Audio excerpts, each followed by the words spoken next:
we must be doing something right, because my life is getting better every year. That was my metric, that I didn't shut London Real down 4 years ago, 3 years ago, 2 years ago, 1 year ago, because it sure as hell wasn't making any money. All my friends thought I was insane. I was in here alone broadcasting, and I just looked in the mirror every year and I was like, Brian, is your life better this year or worse? And it was always much better. Why? Because we're trying to get inspired by these messages. We're trying to find out, what do these people do that makes them incredible? We're trying to live lives of passion. We're trying to be healthier. We're trying to be more spiritual. That's why people love us. This isn't just like going to the BBC or Channel 4, where they're interviewed by someone who's paid a salary and ultimately doesn't care who they are. For us, you've been invited into our family. You know, you're part of our message. We want to empower people to be able to do what they want to do with their life and live their passion, like what I'm doing right now. I love this stuff. And when we see people doing things they love, that's what we're attracted to. That's why they shine. I meet people all the time that play it safe. Playing it safe is the most dangerous thing you can do, because you're gonna wake up in 10 years or 20 years or 30 years time and you're gonna realize you've never actually done anything. If everybody did what they loved, then the world would just be the great place. GDP would go up. So if I can help people get to that level, great. And if it takes Dan Pena or Ido Portal or any of these people to snap them out of it, or if it takes me telling them that they should step up their game and stop being lazy and take some risk, then I'm happy to do that, because I like seeing people that do things with their lives.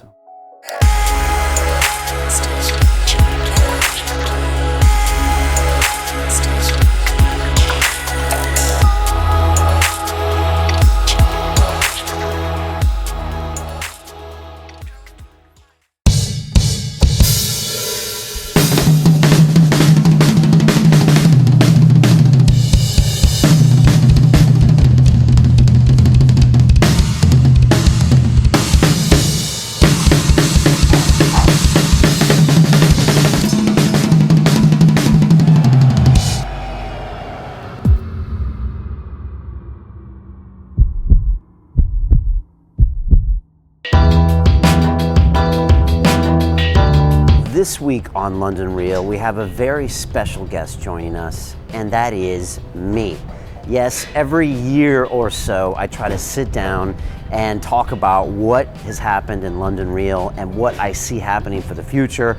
And this time I really went big. I was very lucky to have one of our team, Mr. Alex Dziri, interview me, and I talked about everything. I talked about what it was like to leave banking, why I went into banking in the first place, what it was like going to MIT, how my family taught me about hard work because they came from the cattle industry and the farm industry in the middle of America.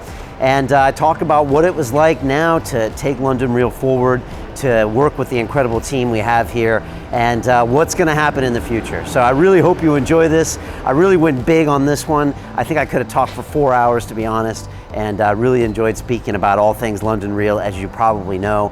I also was just singing so many amazing things about our brand new 100 members of our Business Accelerator program. These are people all around the world that are joining with us and building their businesses, turning their passions into their brand new lifestyles. And I just love working with these people, helping them scale their message through all of the tools we've learned at London Real over the past 5 years. Yes, it's my 5-year anniversary coming up next month, and I'm just super excited about that as well. And I can't wait to see what's gonna happen for the next 5 years. And we have the team, we have the following, we have the academy, we have the tribe to do just beautiful, incredible things in the world. And I've never felt more excited and empowered about London Real before. And again, with these new 100 students that really invested in us and trusted us to help build their businesses around the world. I've got a young man in Botswana. I've got a guy in the middle of the Pacific. I've got a scientist in Switzerland working on a cure for malaria. All these people, we are helping build their businesses, and again, super excited for that. So sit back, relax. I hope you'll enjoy this. I do talk about all sorts of things and some things I've never really talked about before. So I hope you enjoy the episode with Mr. Brian Rose.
This is London Real. I'm Alexander Dziri, head of social here at London Real. My guest today is Brian Rose, top interviewer and entrepreneur. You are the founder of London Real, a personal project that has evolved into a highly respected media company where you interview some of the most fascinating people on this planet, bring out their truth, and share it with an audience who wants to build a better version of themselves. You have had over more than 300 guests on the show, including Ido Portal, Dan Pena, Alex Icon, Tim Ferriss, Gary Vaynerchuk, Wim Hof, and the list just goes on and on and on. What was once an idea has now turned into a global phenomenon that has reached millions of people. Brian, welcome to London Real. Thank you, Alexander. That's a beautiful intro. Well, you deserve it, because you've been working very hard on this show, haven't you? 5 years. We're actually coming up on 5 years, and it's hard for me to imagine that it's been that long, because it's been this crazy, crazy ride. But I had a good friend of mine in here the other day, and he was like, I remember when this was just a flat, you know? I remember when there was a bed in there. I remember when we used to shoot episodes on a desk here with the webcams in front of you. And so, yeah, I still remember building that first desk and knowing I was going to create London Real. I still remember finding the microphones and the mixing board, and I still remember like getting excited. And I remember telling him, I'm building this set and I'm going to start broadcasting, and it feels like it was yesterday. Nice. So tell me, what has been happening these last weeks? The super focus groups have been growing. They're packed. Our business accelerator has doubled in applications, more than we expected. We had to take new instructors on, and yeah, the team is expanding. We got a copywriter, guest booker, head of this, head of that. Yes. It's going very well. So it's fair to say that London Real is moving into a new era. Yeah, it's crazy. I mean, again, it's 5-year anniversary. And the reason I'm talking to you today is because I think once a year, I sit down and stick myself in this chair. So this feels weird for me, because usually I'm in the driver's seat like you. And I don't get to talk much, because I usually ask the questions of the guests. In fact, for the first 2 years on London Real, I didn't even really talk much, because I didn't really think it was about me. And I was actually quite shy to talk. And I still think it's about the guest, and I don't think it's about me. That's why it's not called The Brian Rose Show. That's why it's called London Real. And you know, I took 2 weeks off and went to Barcelona this summer. I didn't miss broadcasting. I didn't miss being in front of the camera. Like, I just don't think that's me, to be out there. But what I love doing is telling great stories. I love changing people's lives when they get inspired by these incredible people. I do love sitting down and having conversations with some of the most incredible people in the world. So that's a great side effect of doing London Real. But I don't talk that much myself. You know, it's not a platform for me to get my message out, except my message is, let's all, you know, push ourselves to be a little bit better. Let's get inspired by these amazing people. And I think life is short. I think sometimes we got to really take advantage of what's happening and what's going on. So I do sit myself in this chair. I did it a year ago when Olive from New York Reel spoke to me, and before that, Sully Breaks, the spoken word artist, interviewed me. And so they're great kind of things that I can look and be like, oh, that was Brian a year ago. That was Brian 2 or 3 years ago. What's he been talking about? What's going on? So anyways, it's nice to have the chance to sit down. And yeah, it's crazy right now, because we're coming up on 5 years, and we've probably had our biggest few weeks ever at London Real. And it doesn't really faze me. As you know, I'm not one to pop bottles, although we did have a big desk night out. We rode the boat on the Thames. We had a huge steak dinner. We talked, of course, a lot about London Real. That's what happens when we have a little wine. We talk about the future of the company. So it's been incredible. The biggest thing is our business accelerator. You know, it's just so much bigger than ever. We've actually got 100 students from around the world right now going through our business accelerator program. And all of these people have invested in us, you know, and they've invested really with their credit cards. And for me, I always tell business owners, it's great to get likes on Facebook and shares and comments on your videos, but when someone votes with their credit card and actually spends money, you know you're providing value. And so now I know we are, because all of these people have invested significant amounts of money, you know, between $3,000 and $6,000 each to be on this program. And so I take it very seriously. I'm very humbled. I know we've got a lot of work to do, but I know that these people are going to build great businesses. And the people on this program, I mean, you've seen them. We've got the craziest, you know, people. I've got a guy in Switzerland who is a doctor who's working on a cure for malaria. You know, I've got 2 different DJs, one in Ibiza who's 37, one who's 17 years old in London, one starting his career, One's kind of in the mid part of his career. I've got a guy in the middle of the Pacific in some island there who's a lawyer who wants to do a lifestyle business. I've got this kid in Botswana who's basically got an internet connection and a dream. And he's one of the most promising aspects. And again, all of these people around the world, they're coming together. We had our first live kickoff call, and like the energy is infectious. And I love this because we get to actually change people's lives. We actually get to give back. And I love that more than anything because I love doing these shows, but when we broadcast out a great episode with Ido Portal or Dorian Yates, I don't get to see the effect. But here, we get to actually teach people how to build their businesses the way we built London Real. Use multimedia creation, specifically video. Use the internet, social media to scale your message. Get people back to your website, start sales conversations. Build a product ecosystem, which I learned from Daniel Priestley. Then take that and start having real sales conversations and then build your networks through partnerships and grow your business. It's exactly what we've done at London Real. We started out with a free product media company. Then we had the Academy.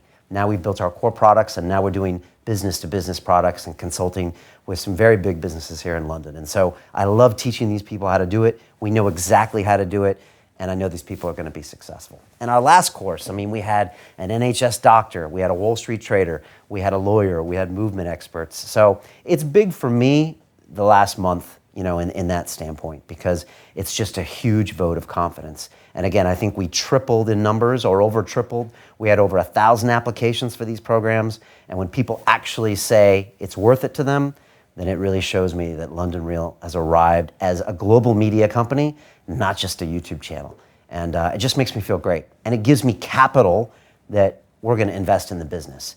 And it's not just money capital, though that helps because we can hire people, we can invest in documentary films, special projects, but it also gives us like a lot of social capital because people now know that we're important. So when I tell people we've got 100 people on our business accelerator, people are like, oh, whoa, okay. I guess you're not just another podcast. And I hate that word, podcast. I'll try not to use it. We're not allowed to use that word in the studio because I don't think that describes what we do. I think we provide this interactive video experience. We produce basically a high definition 2-hour documentary movie every week. And we have the most incredible video team in the world. They're right here watching us right now. And they make these beautiful movies, basically, of these people that change people's lives. And we make these trailers that are put together, sometimes better than Hollywood trailers. And we crank this content out. I think people just expect it, but it's just amazing what we actually do. And the guests come back, and they come back year after year after year because we deliver results, because we create these things, because we love it. And we're just passionate about what we do. And I've been like that from day one. Ever since I put the cameras on people, I was like, we got to have a trailer. We got to make it beautiful. It has to be a professional product. And now we do that to like the 10th degree. And that's why we're going to see Dorian Yates in Spain in 2 weeks. And we're going to film 3-day a documentary about his life. And that's why Ido Portal trusts us to walk around London with him and try to get arrested and put rings on a tree in a royal park. Ido does not grant interviews with anyone. He's done 3 with London Real. He allowed me in his movement class for 2 days in film. He doesn't let anyone do that. That's because we build up the trust, we constantly deliver on our product, and that's why you see people come back again and again. Graham Hancock, Steve Maxwell, Dorian Yates. I honestly think we're going to be doing episodes with them every year for the rest of their life. I honestly think you're going to be able to watch Ido grow old and Dorian grow old as London Real grows old. And I think they're just important messages. So I don't know if I answered your question. But yes, you did. That's what's going on with us. Also, people don't know about our live events. We had a super focus group, which is 100 people in the room 2 weeks ago. And it was just insane. Everyone is up. They're doing active meditation. They're meeting each other. We do Wim Hof breathing. They're getting inspired. All of these things are happening. And it's everything that I've learned as the interviewer on London Real. And I take everything I learned from the guests and I give it back to the community. They're all in our academy. We have a great time. Bulletproof provides the coffee. We have drinks afterwards. And so, we do so many things that I think people don't even know about behind the scenes. And that's why when people come over here, they're like, oh my gosh, you guys are always working. When people come over here, there's like 10 or 12 people in the studio and we are jamming, as you know. It's like every hour of every day we're working on something. And I think that comes out in the quality of the programs, the accelerators, the shows, the live events. We take everything pretty seriously. Yeah. So you've just been talking the whole time about how you're out there. So you're doing these events, you're doing these interviews, you're giving presentations to hundreds of people, practically. But you just mentioned not so long ago that in Barcelona, you were calm and you weren't missing it. And a lot of people don't know it, but you're actually pretty introvert. And a lot of people who watch this interview are also introverts. Yeah. But you seem to manage yourself pretty well. You talk to a lot of people. Weekly, you're interviewing successful people. You give presentations. Afterwards, you have like a cocktail chat, 10 minutes, da-da-da-da-da-da-da. I think a lot of people would like to know, like, how can I step out of my social cage and just, do it on command like you do it? Like, my question is, like, how do you do it? It's a great question. First of all, most people don't know, most YouTubers are introverts, right? And we've found the medium because I think it's a way for us to connect with other humans. Because as humans, we all want connection. Honestly, if it's the one thing I've learned more than anything on London Real, is that we all want connected. We all want to be connected with each other. And so many people aren't. And even me, I want connection. And I'm connected with so many people all around the world, through the Academy, through the show, through here. But we all crave connection. And so YouTubers are no different. Usually they're introverts and they went to the camera to express themselves. And so that's true about me. So with me, it was practice, I felt really uncomfortable with that first episode of London Real. And you can still watch it. You can go on YouTube, you can go to the Academy and you can watch it. And I'm like, don't know how to talk. I probably look like I'm pulling it off, but I was faking it until I made it. And so I just kept pushing myself. But I still get anxious when guests come over. And I got anxious every single time for the last 5 years before someone came over to interview them, because I don't know if I'm going to be good enough. I don't know if I prepared enough. I want it to be okay. I want it to flow. And so I'm always thinking about that. And then when it comes to interacting with people, it's my job now, It's like I have to. And if I meet someone in the street, like, what am I going to do? Run away? It's like they expect something to London Real. And actually, I love them talking about how a guest made them feel good. Because again, it's not about me anymore. And people come up to me all the time and they're like, man, that episode changed my life. You got me to start my business. You got me to start moving like Ido Portal. That I can talk all day about because it's not me.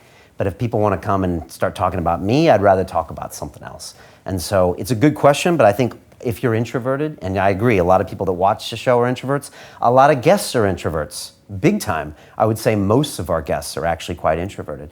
Even the ones you think are stars, the ones that perform on stage, are actually quite introverted.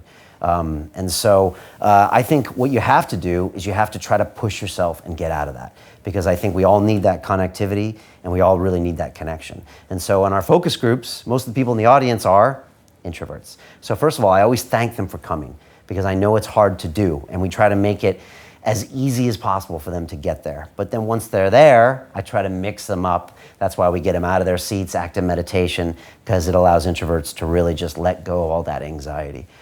Because we all have anxiety, and it's just about getting over it. So I hope that helps. But look, I fight it every single day. I constantly have to push myself to go ahead and go meet that person. I constantly want to avoid social situations, but it's my job to go do it. And when it comes to London Real, I will do it for London Real, because I believe I'm very into integrity, and I think the brand is super important. So I use London Real as a tool to get myself out of the shell. It's probably some trick my subconscious is playing on myself. Yes. It is. It really is. It's probably like, Tyler Durden. We'll talk about Fight Club a little bit later on. Okay, cool. So you just talked about the fact that you started very anxious and gave your first interview, and now 5 years later, you gave like 300 plus interviews. So let's talk about your craft.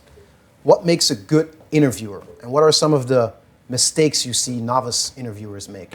Great question. First of all, you said the perfect word, craft. It is a craft.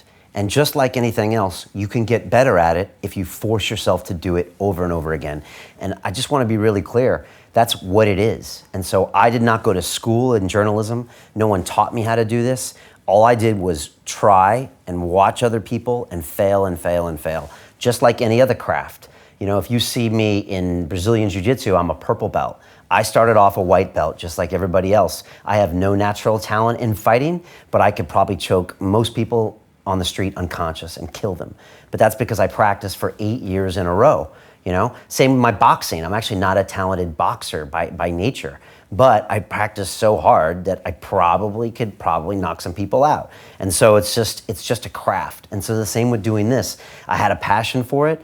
I love doing it. I love meeting people, and it was just about me practicing. But when you see an interview that I do that you think is amazing, I see holes in my game. And so I'm constantly going back to the drawing board and improving.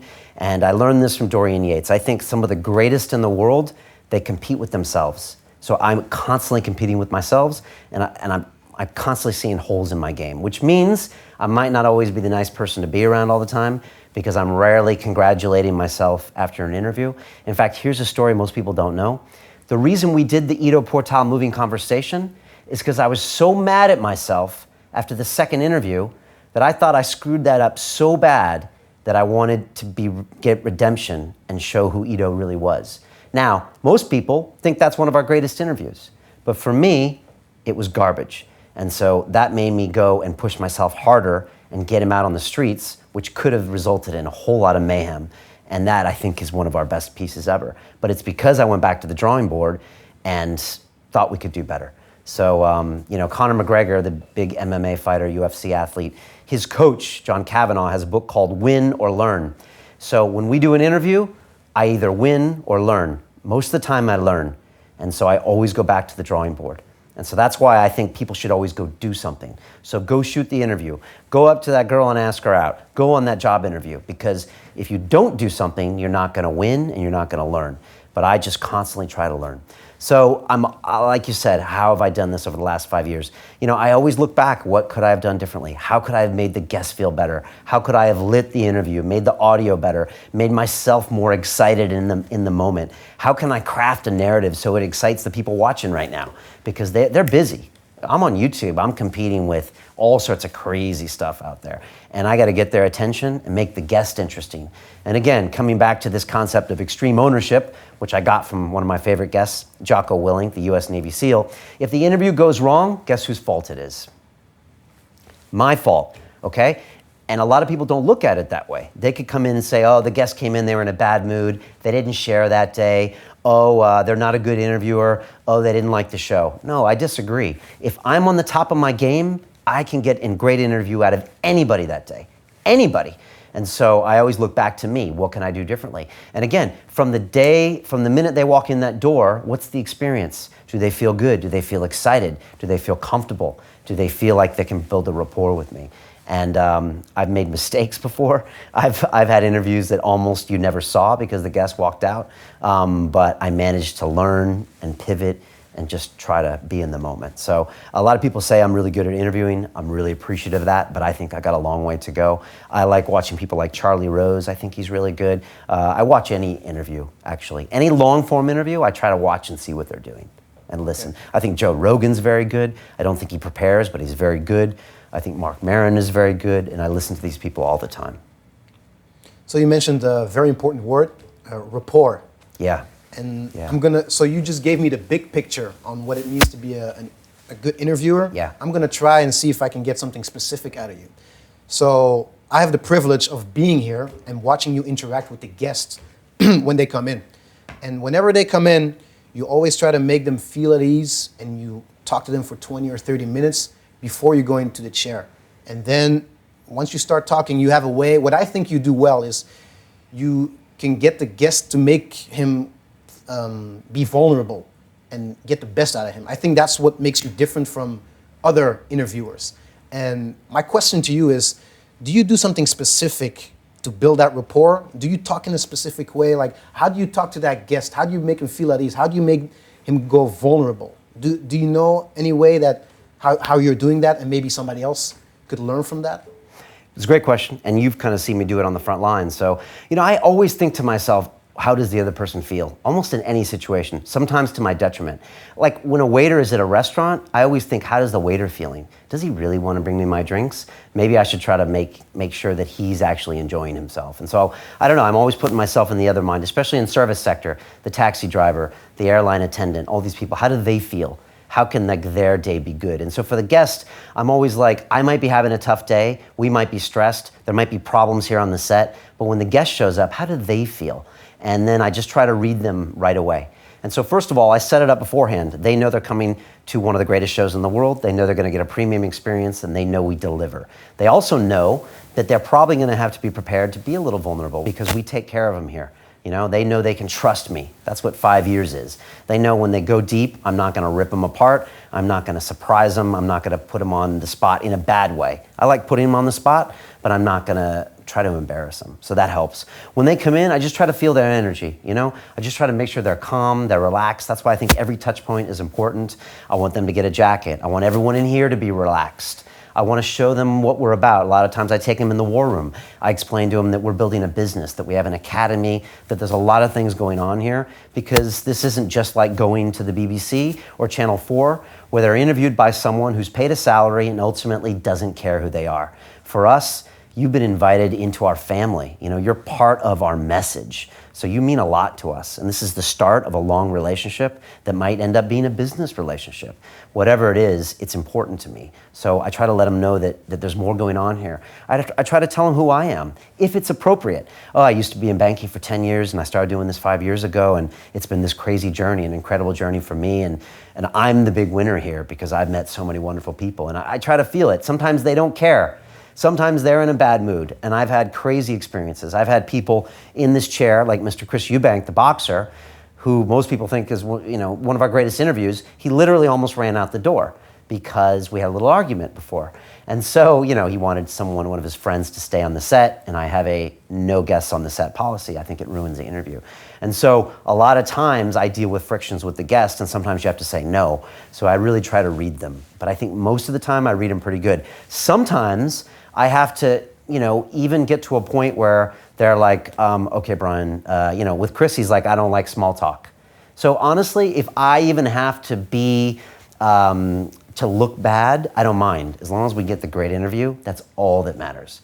You know, and I don't take it personally. If they come in a bad mood, I just want to I want to show them at their very best. That's all I want. And yeah, I hope that shows, so. Yeah, I just think most importantly, try to put yourself in their situation. You know, they're coming in, they don't know this stuff, they've never seen this set, they're worried about how they're gonna look. Make them feel calm, make them feel like you're in control. That's the most important thing. When they see things happening that like aren't right, they get nervous. So just make it look like you're in control. You make a good point there. So a lot of people, when they see interviews, they see these successful people that they haven't met, and they probably think they're superhuman in some kind of way.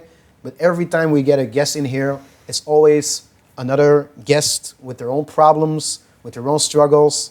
And you've talked to more people in accomplished industries than anyone I know. So a thing is maybe like, do you see any commonalities between all these successful people? Anything you see coming back? Yes, Alex, I do. I do very much. First of all, these are people just like you and me. Coffee here. These people are just like you and me. And honestly, I said this once like a year or two ago.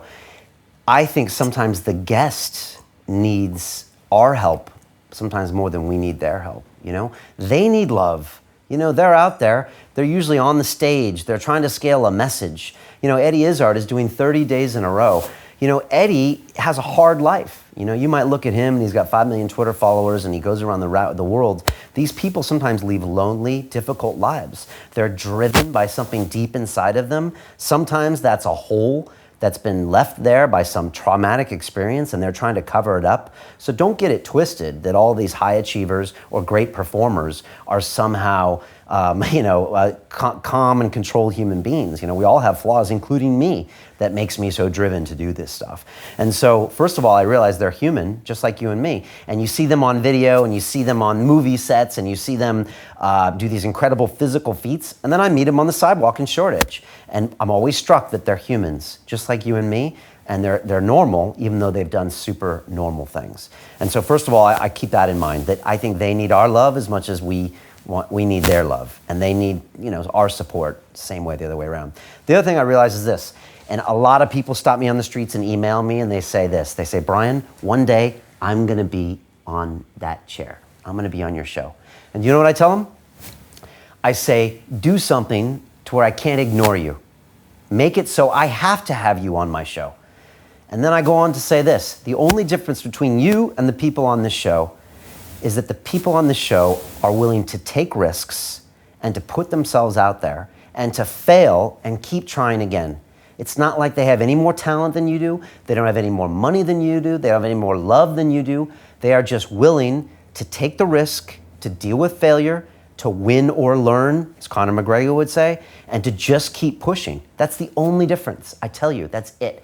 And they went and they wrote the book when you're talking about writing the book. They started the business when you're still talking about starting the business. They went out there and moved countries, changed jobs, took a pay cut, tried that sport when you decided you were not and you were going to go take it easy or whatever. And that's the only difference between the people that say they want to be on the show and the people that are here. And you can see it, you can feel it. And these people, they just have that extra thing. And again, I think that's a craft. I think you could teach yourself to do that. And that's why I think we attract a certain type of people that come to our focus groups, that come to our academy, that come to our business accelerator groups, because they're the kind of people that know they can hone this. And again, you can get good at taking risk. And I've gotten really good at taking risk. And now I know I'm risk averse, right? Dan Pena taught me that, and he was right. He said, Brian, you're an engineer. As an engineer, you're taught not to take risks. And it's true. At MIT, they said, Brian, if you build a bridge this way, it falls down, everyone dies. If you build an airplane this way, it crashes and everyone dies. Don't do that. So I'm risk averse, right? Even in the city, when I told people how to spend their money, I'm risk averse. But nothing happens without risk. Nothing. So I force myself to take risk all the time. Let's go try it. What's the worst that can happen? Basically, nothing. Right? So try it, try it, try it. Put yourself in risky situations. Put yourself on a live camera. Put yourself across an Eddie Izzard or a Dan Pena live. Go for it. And that's why I love people like Conor McGregor. He puts it on the line every time, and once he wins, he doubles down and puts all of his money on, black 36 and rolls the roulette wheel one more time. And when he gets that, you know what he does? He doesn't go home and count his money. He puts it all back on black 36 and goes up a weight division and fights Nate Diaz and does it again. And that's why we have to tune in to watch every time. And so that's why I love him, because he puts it on the line and he puts his money where his mouth is. So you should go towards that risk, and now on the accelerator program, I'm telling people to put themselves out there on video, publish it on YouTube, put it on Facebook, and everyone's like, oh, no, what are my friends going to say? That's a risk you should embrace, because if you pull it off, and I know you can, then the payoff is like 10x than what else you would have done. So look, I'm still learning, but I think really taking that risk is super important. And I think people should take more risks, reasonable risks. Don't jump in front of a train, but I think really that's what people need to do. So I don't know if I answered your question, but that's what I get to see here. And I agree. I'm honestly probably one of the 20 people in the world that actually gets as much interaction with so many incredible people. I think very few people, maybe Charlie Rose and a few other people, get what I get, but some people not. And a lot of very famous podcasters, they do interviews over Skype. And I'm telling you, you can't have a conversation over Skype. That's why we do it here in person. And London Real has never and will never do a internet or over video interview. Never. I have to see the whites of your eyes. I have to see you sweat. I have to see it all. And I think people value that conversation. And I think that's why we get great interviews out of people. One of your other questions, because they're here, they can feel the energy, they know it's a safe space, they know I've been vulnerable. I've talked about my shortcomings, my fears, my TED Talk. I talked about struggling with a business. I've talked about psychedelic experiences. I've talked about my own hang-ups with allowing people in my life. And other people have talked about their drug problems, Matt Willis, James Rhodes about being molested as a child. People talk real talk here. And so I think people feel comfortable in that space because we're not judging them. In fact, that's the good stuff. That's the stuff that defines you as a person and makes you great, because you can use those difficult times to prove who you are now. And that's this whole concept of the hero's journey that we teach on the accelerator course. And everyone has this hero's journey that they can use what they think is their biggest liability, the bad thing that happened to them they don't want to tell people about. You can actually use that as your biggest strength. And so I've learned all this just from doing these conversations, really. I didn't have a grand plan. This has all happened by just organically looking for great people and telling great stories. Let's talk some more about that good stuff. Okay. Ego. Yes. A lot of the people that come on the show, are very successful and talked about how they had to keep their ego in check and how they had struggles with keeping their ego in check. How do you keep your ego in check? Ego is a fascinating thing. First of all, the word is misunderstood, okay? And the word has a lot of baggage that comes along with it, okay? And as Terence McKenna would say, the late Terence McKenna, who was an incredible orator, bard, psychonaut, language is everything. And when we say the word ego, ego is never a good thing, right? Ego is a bad thing, right? Because an ego implies that you're not being realistic with where maybe your consciousness should be or where you are in this world. I think this ego can be a wonderful thing, and I think it can be a terrible thing. But I think it's a necessary thing, and I think you need to embrace your own ego to a certain extent. And Graham Hancock talked about this, I think, in his first episode, because I talked to him and we talked a lot about psychedelics. And psychedelics have been an important part of London Real from the very beginning. I think it was episode 6 or 7 that we started talking about ayahuasca. We did a before and after ayahuasca challenge, which terrified me. I thought I was going to be banned from the financial industry here in London. I still could be, I don't know. But at the time, it was a major chance. I thought I could be arrested. I thought members of my family might be taken away. I thought, members of my family might be excluded from school events. It was a lot of pressure going and talking about something like this, which unfortunately the mainstream doesn't understand. They think it's a drug and it's bad, and there's a lot of reasons for that. But that is all about destroying the ego, psychedelics, and we can talk about that later. But Graham said, and he's had a lot of experience with psychedelics, he said the ego is important because Graham writes books, okay? And to write a lot of books, you kind of have to have an ego, all right? Because your name's on the book. And Jocko Willink talked about this. In the US Navy SEALs, there are no individuals. You are a team, and it works because you're a team. And now he's out writing a book called Extreme Ownership with his name on it. And so for him, that was very difficult for him to come to raps with, because now he's talking about me, me, me. And let's be honest, without an ego, you would die, because you wouldn't protect yourself, you wouldn't eat, you wouldn't do anything. So at some point, you have to look out for yourself. And then at some point, you have to get over yourself and help other people. So for me, it's this constant battle, almost like my battle of taking risk and not taking risk. Ego is thinking about you and then not thinking about you. So for me, I got to think about me. I have to get my 7-8 hours of sleep, right? I have to meditate in the morning. I have to go and train for an hour and a half every day or every other day. I have to eat well. If I don't do these things, I can't do anything well. And then London Real suffers, my relationship suffers. But you could argue that I shouldn't take that 90 minutes during the day. I should be preparing for this interview. Or I should be going home and spending time with my family. Or I should sleep less so I can do more for the world. So at some point, you do have to think about you. But it's a fine line, and that's why we've used psychedelics over the years. I think psychedelics are a great way to crush your ego and really give you a tough talking to. It's almost like being scolded by your mom for like 2 hours, which might feel like 20 hours. And she's just like, what are you doing? As I say to people, when you go in for an ayahuasca ceremony, most likely we won't be talking about your IPO. Yeah, we're gonna be talking about you, and most likely it's a lot of bad news. The way you've been treating people has been bad. The way you've been living your life has been bad, because you've been thinking about you, and you should be thinking about other people, other people's feelings, what you should be doing for the world, what your legacy is going to be, not from a personal standpoint, but what are you going to leave behind that's great?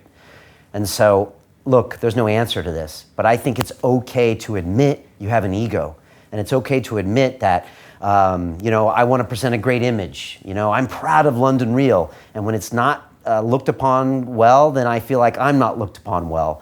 And I think that's okay, because the pride in myself makes the brand great, makes the experience great. So I think that's a healthy thing.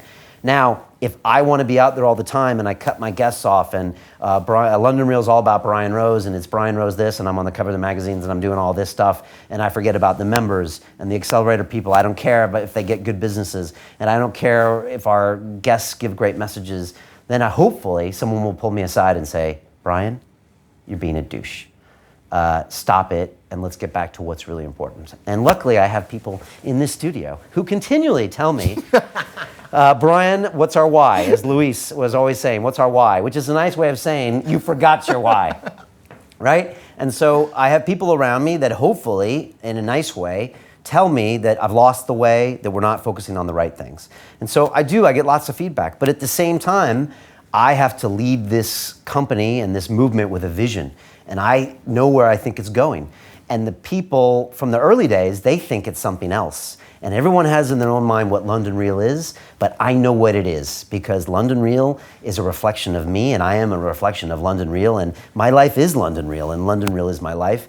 And I've stopped a long time ago to try to separate the two.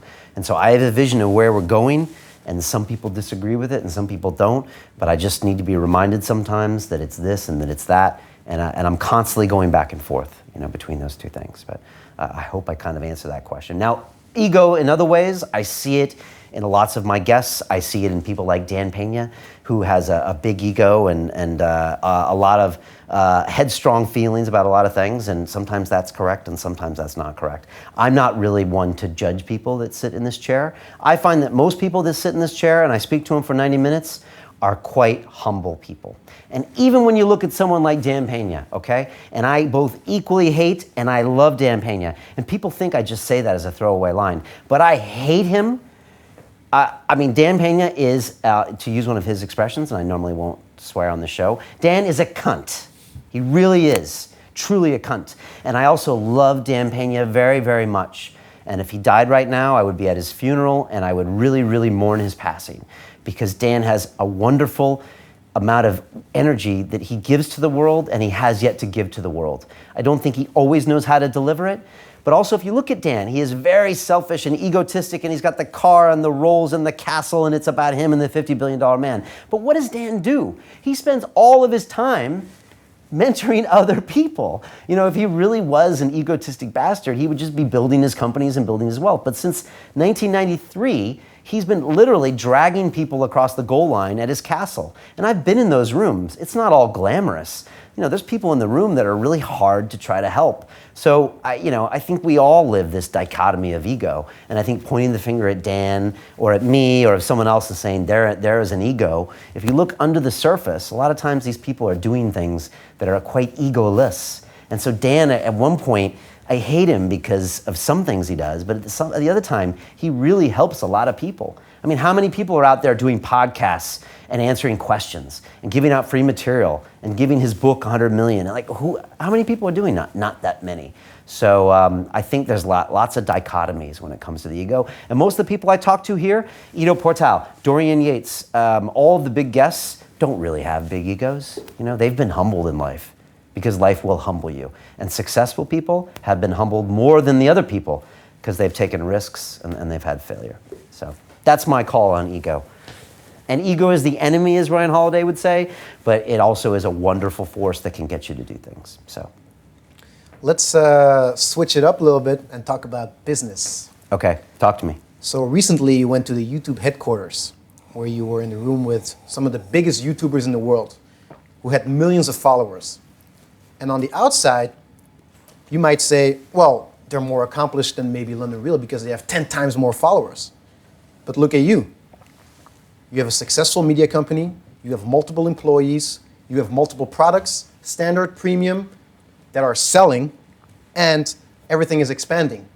While other YouTubers, they're just hustling to sell a t-shirt here and there. So my question is, what do you know that we don't? Well, look, it's interesting. First of all, I'm honored when I get asked to come to YouTube headquarters and be part of, their Creator Academy. And I think it was like us and 20 other YouTubers in the room, which were the top, YouTube subscriber counts in London. Between all of us, we had 13 million subscribers on YouTube, which is mind-blowing.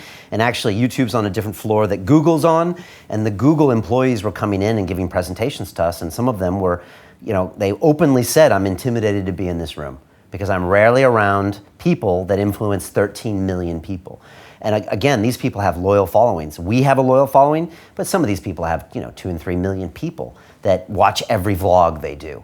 And so it's great being in that room. And first of all, a lot of people have religions. A lot of people pray to gods. Some people even have little shrines in the morning. I wake up in the morning and I pray to YouTube. All right? Because YouTube is this beautiful platform and medium, and without it, there really wouldn't be a London Real. because it has allowed us to scale our message in an amazing way. And I think if it wasn't owned by Google, there would be so many frictions in there that would make it difficult. But right now, our shows have been watched by over 50 million people in the world and probably listened to by another 20 million. So like that's hard to fathom. And so I thank iTunes as well, but YouTube more. And so that's an amazing distribution platform. But coming back to that, I think the problem that YouTubers have, and first of all, I love YouTubers. I love Casey Neistat. I love anyone that honestly has I won't say it this way, that has the balls to put themselves out on video and publish, okay? And that's what we teach our Academy members to do. That's what we teach our Business Accelerator students to do.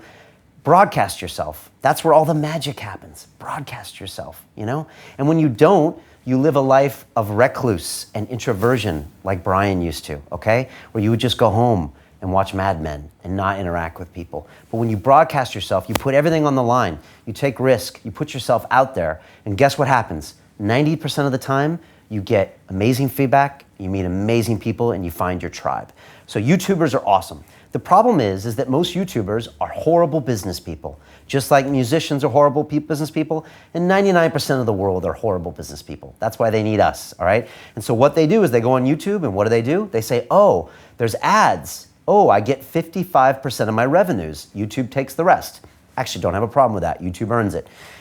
So they think that's the only way I can run a business. So they wait on ads, and they try to sell some t-shirts, like you said, and they create content. And they never think about building a business around their personalities, around their messages, around their why. And there's a very famous TED speaker named Simon Sinek. He's been a guest here in this chair. I was honored to speak with him. And he has a talk called Start With Why. And the whole idea is that people buy in and fall in love with why you do what you do, not what you do.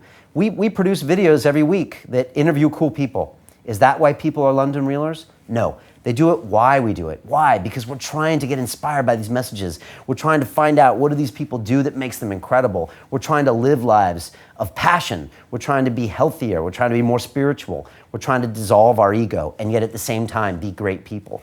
That's why people love us. And you got these YouTubers, they love their why. Casey Neistat, he does daily vlogs. So do a countless number of other people. It's Casey's why. How does he live his life? In this abundance mindset where he's open-minded to everyone's ideas, he's super positive, that's his why. But where's the business? So when I go to YouTube, I get frustrated because these people, they don't understand they have options, and they don't understand they can build an entire brand around who they are, whereas what they end up doing is waiting for the next advertiser that they can push their product, what their fans probably don't even think they're really authentically supporting, or they get a speaking gig or sell some t-shirts. And so it's frustrating because I sit there in that room and I see the matrix. And I'm like, okay, YouTube is free product. Why don't you have a product for prospects, which is a low-cost product? And then those people will then buy your core product, which is a $2,000 to $3,000 product. And then with all of that knowledge, businesses will pay for your services, your endorsements, your knowledge. And that's your final, product for corporates. And I see all this and I wish I could tell them that. And that's what we've done here at London Real. And the YouTubers, they already have the free product. Everyone knows their name. So they already have a heads up on all of the companies I work with here in the roundabout. All these tech companies, they're the opposite. They have the products, but they don't have the following.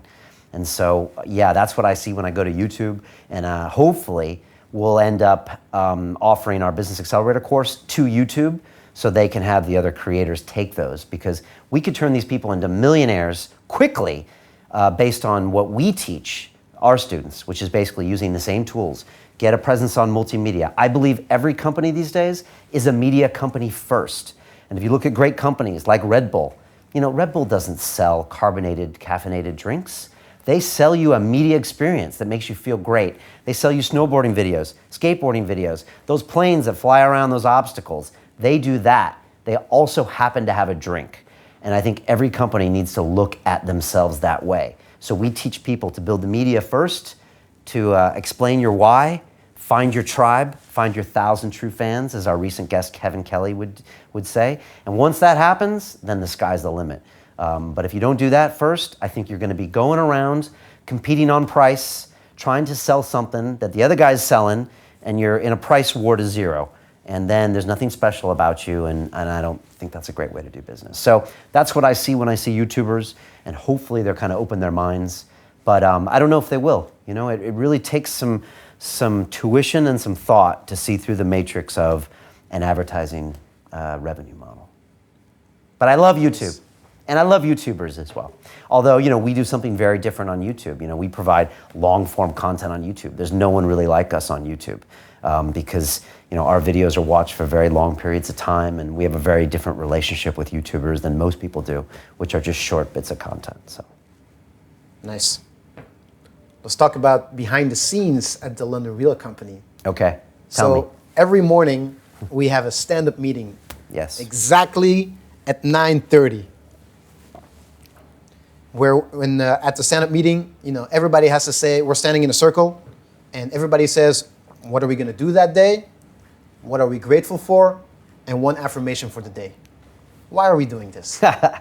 Great question. One of the biggest things I've learned over the past 2 years is how to be a manager. And I never learned how to do that in my life. And when I was in the city, as a credit derivatives broker at ICAP for 10 years, a lot of times I was pushed to run desks, have 5 guys, 10 guys report to me. But I never wanted to. And I was making plenty of money on my own with my big accounts, and I didn't want to deal with other hassles. And I went to business school at the Sloan School of Business, and I was taught some management techniques. But I never actually got into a management role. And because of finance in the city, you could actually do very well without being in management. Most companies, you had to be in management to make a lot of money. So London Real was my first experience being a manager, and quite honestly, I was a bad one, all right? And so I've learned a lot in the last 2 years how to be a manager, and quite honestly, I'm still learning. And it's very, very difficult to be a manager, and it's not what you think. A good manager or a good CEO, contrary to what some people think around here, doesn't bark orders at people, doesn't tell people what to do. They actually got to do a lot more listening. They have to actually try to motivate. They have to try to empower, and they have to get people excited to be part of the project. And I've learned this from a lot of people on this show, but if anyone taught me more than anyone else, it's Jocko Willink, the US Navy SEAL, who has his book, Extreme Ownership. And Jocko said it perfectly. He said, Brian, you think because I have a squad of Navy SEALs, that these guys are these trained robots that are the best of the best, that are gonna go in and do whatever I say and kill all the bad guys. He said, it's actually quite the contrary. All of these high performance guys have their own egos, and they all wanna do it the way they wanna do it. So in order to get them to do anything, I have to sell them on this, and I have to constantly manage them to where they wanna do these things. And he said the same thing when he goes and consults at companies. He says to these CEOs, guess what? You pay your employees, don't you? Yeah, I do. You pay them a lot? Yeah, I do. Do they do what you say? No, they don't. Exactly. So paying them or having them report to you in the military doesn't mean anything. You have to get into their heads. You have to cajole them, convince them, sell them every day for a reason to do the job that you want them to do. And again, that could mean finding a way that they feel fulfilled, empowered, all of these things. And so for me, being a manager has been the most humbling thing. And quite honestly, it means that I had to step my own game up. I had to be more accountable to myself. I had to be the first one in the door in the morning. I have to try to be the first one to leave. I have to be the one that's here on Saturdays and on Sundays. I have to be the one that works hard in the face of fear. I have to be the one that's always ready. I have to be the one that interviews a guest when I'm in a bad mood. I have to be the one that's constantly performing because I have to lead people and show them how we do things around here. And so for me, it's been a big learning experience. But the stand-up meeting was my way of realizing that I needed to communicate more with this organization. And I came from a place in the city where my competitive advantage was the lack of information I would give, okay? And that's why the financial industry is going through such a hard time right now, because the internet brings transparency. And normally, you know what the price of something is and no one else does, which means you can make a lot of money. And if you keep it zipped, then you can make more money. So I had this constant thing to not divulge information. Now, one of my affirmations is every morning, I constantly over-communicate my plans to the team. I say that out loud every day on the way to the tube. So in the morning meeting, what I try to do is tell everybody what's going on. And that means the video guys know what's going on with our corporate clients. Now, do they need to know? I don't know. Maybe they don't even want to know. But I think it's important that they know, especially because everybody here has ideas, and a lot of times they'll come up with a great idea. And it's true. I didn't know that Luis actually has a background in doing videos for corporates. And boom, all of a sudden, his IP comes out and helps us in a huge way when we're doing these shoots. So what I try to do in those morning meetings is get all the information out there so we all know what everyone's doing. Also, I like to start with kind of a gratitude journal thing. So I say, what am I grateful for? What's one of my affirmations? And what's one thing I want to get done today? And so that way, everybody talks about one thing they want to get done.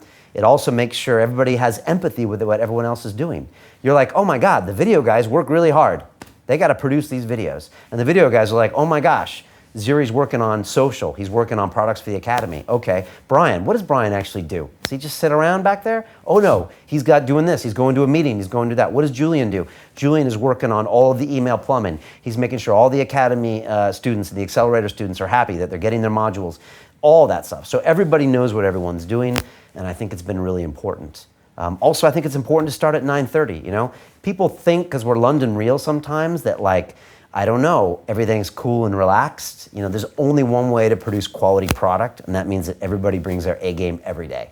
So everyone's here for that meeting at 9:30 sharp. Everybody shows up. Everybody comes in every day and performs. People don't leave early. People don't have excuses. We all work hard, and I think that's really important for the team. And I think we have an amazing team. Honestly, I'm so honored and grateful for the team we have here. And you must have a team to scale your message. My dad told me this one time. He said, Brian, the most work that one person can do is the amount of work for two people. That's what he said to me one time. And I was like, yeah, you're right. Even when I do all-nighters, all I can do is the work of two people. If you have a team of 5 or 10 people, honestly, they can do the work of 50 people. And so you have to get other people along the ride. What's that expression, that old African proverb? If you want to go fast, go alone. If you want to go far, go together.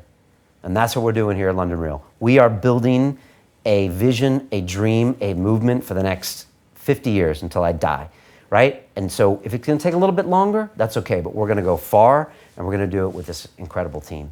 So honestly, I'm learning how to manage, but I'm embracing it. And I think that's one of the biggest things I learned when I came back from the castle for Dan Pena. I was just like, you know what? It's time I step it up. And honestly, I stepped it up with myself first. And that TED Talk was my vision for the future. And I think as soon as people saw that TED Talk, then they started coming on board. And then we started hiring people. Again, it starts from the top. I have to have a vision. And again, I'll say, every leader has to do 3 things, especially if you're the leader of a company. You have to have a North Star. You have to have a vision. You have to hire. You have to constantly be hiring and finding the right team. And thirdly, you have to not run out of money. Those are your 3 jobs. Rinse and repeat. Always go back to the rest. You don't have anything else to worry about. That's it. And you have to go back to your why. Are you doing the right why? Where are we going next? Do you have the right people? If you have the wrong people, it's your job to get rid of them. Again, extreme ownership. If the team isn't right, empower them, convince them, help them. If it's not working, get rid of them. It's your fault. Next, don't run out of money, all right? You have to make sure the beast feeds itself, because if that happens, then everything's over. And that's all I have to do. So if I can do those jobs right, if any person can do those jobs right, then hopefully we get somewhere. So yeah, that's what the stand-up meetings are about. I encourage everybody to do them. And then on Friday, we're gonna have our brainstorming session too. I think it's important too, where everybody just throws ideas. We do it stand-up so they don't go long. Nothing's worse than a meeting where everybody just talks a bunch of nonsense. And I've been in corporations where meetings, all they are is for people to look good. I hate that. You stand up, which means it's short, everyone's brief, and then we move on. So Nice. that's the stand-up. And I'm still learning. You mentioned your dad. Yes. So we were in Barcelona not so long ago. And in general, I noticed you almost never talk about the way you grew up or your parents. But for a moment, you told me a little story about how your parents and your grandparents worked on a farm and the way they thought, their mentality. Can you maybe talk a little bit about that, and maybe how did that impact your life, and has it impacted your life? Sure, no, definitely. So you whittled me down in Barcelona over a couple days, and I started divulging. It's what I do in the interviews. Take these drinks. No, yeah, good. I whittle them down for the first hour, and then the good stuff comes later. So, look, as a father now, and my son Kaden is almost 4 months old. I think he's just turned 4 months on the 25th. You know, it makes me think more about parenting and fatherhood and everything. So I'm thinking, what are the messages he's getting from me? And I think, what are the messages he's getting from me that are uncommunicated? And so I always think about my father and my grandparents and what are the messages that I got that were uncommunicated. And let's be honest, 99% of the parenting you get is just what you see, right? And what you observe, and sometimes what you don't observe. And so I remember I interviewed my dad, and I actually did it at the Chateau Marmont Hotel, not to name drop, but I was there in Hollywood. And this is before London Real started, and I was out there in LA, and my dad came up to see me from San Diego, and we decided to go to Caltech, which is where he went to school. And it's one of the best, almost as good as MIT. They're like rival schools on East and West Coast. He went there for electrical engineering. Some of the smartest people in the world went to Caltech. The founders of Intel went there. Guys from the Jet Propulsion Laboratory that put rockets on the moon, et cetera, went there. And so he went there, and I interviewed him in the suite at the Chateau Marmont. And this is actually probably the first London Real episode.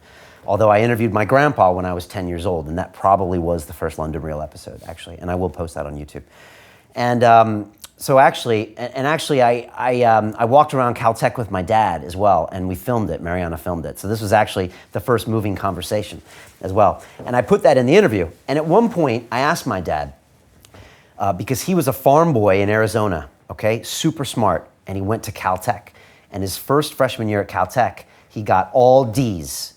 D in math, D and D and D. After his whole high school, he was the smartest kid in the class, taking apart transistor radios, building brains in his bedroom, all that stuff. Got D's, and I said, Dad, I put, again, empathy. What does it feel like as a 19-year-old kid? You're away from your parents, you're at this school full of these brainiacs, and I'd been there before at MIT, and all of a sudden, you're horrible, you suck. And I said, Dad, did you ever think about quitting? And he said, never. And I was like, why?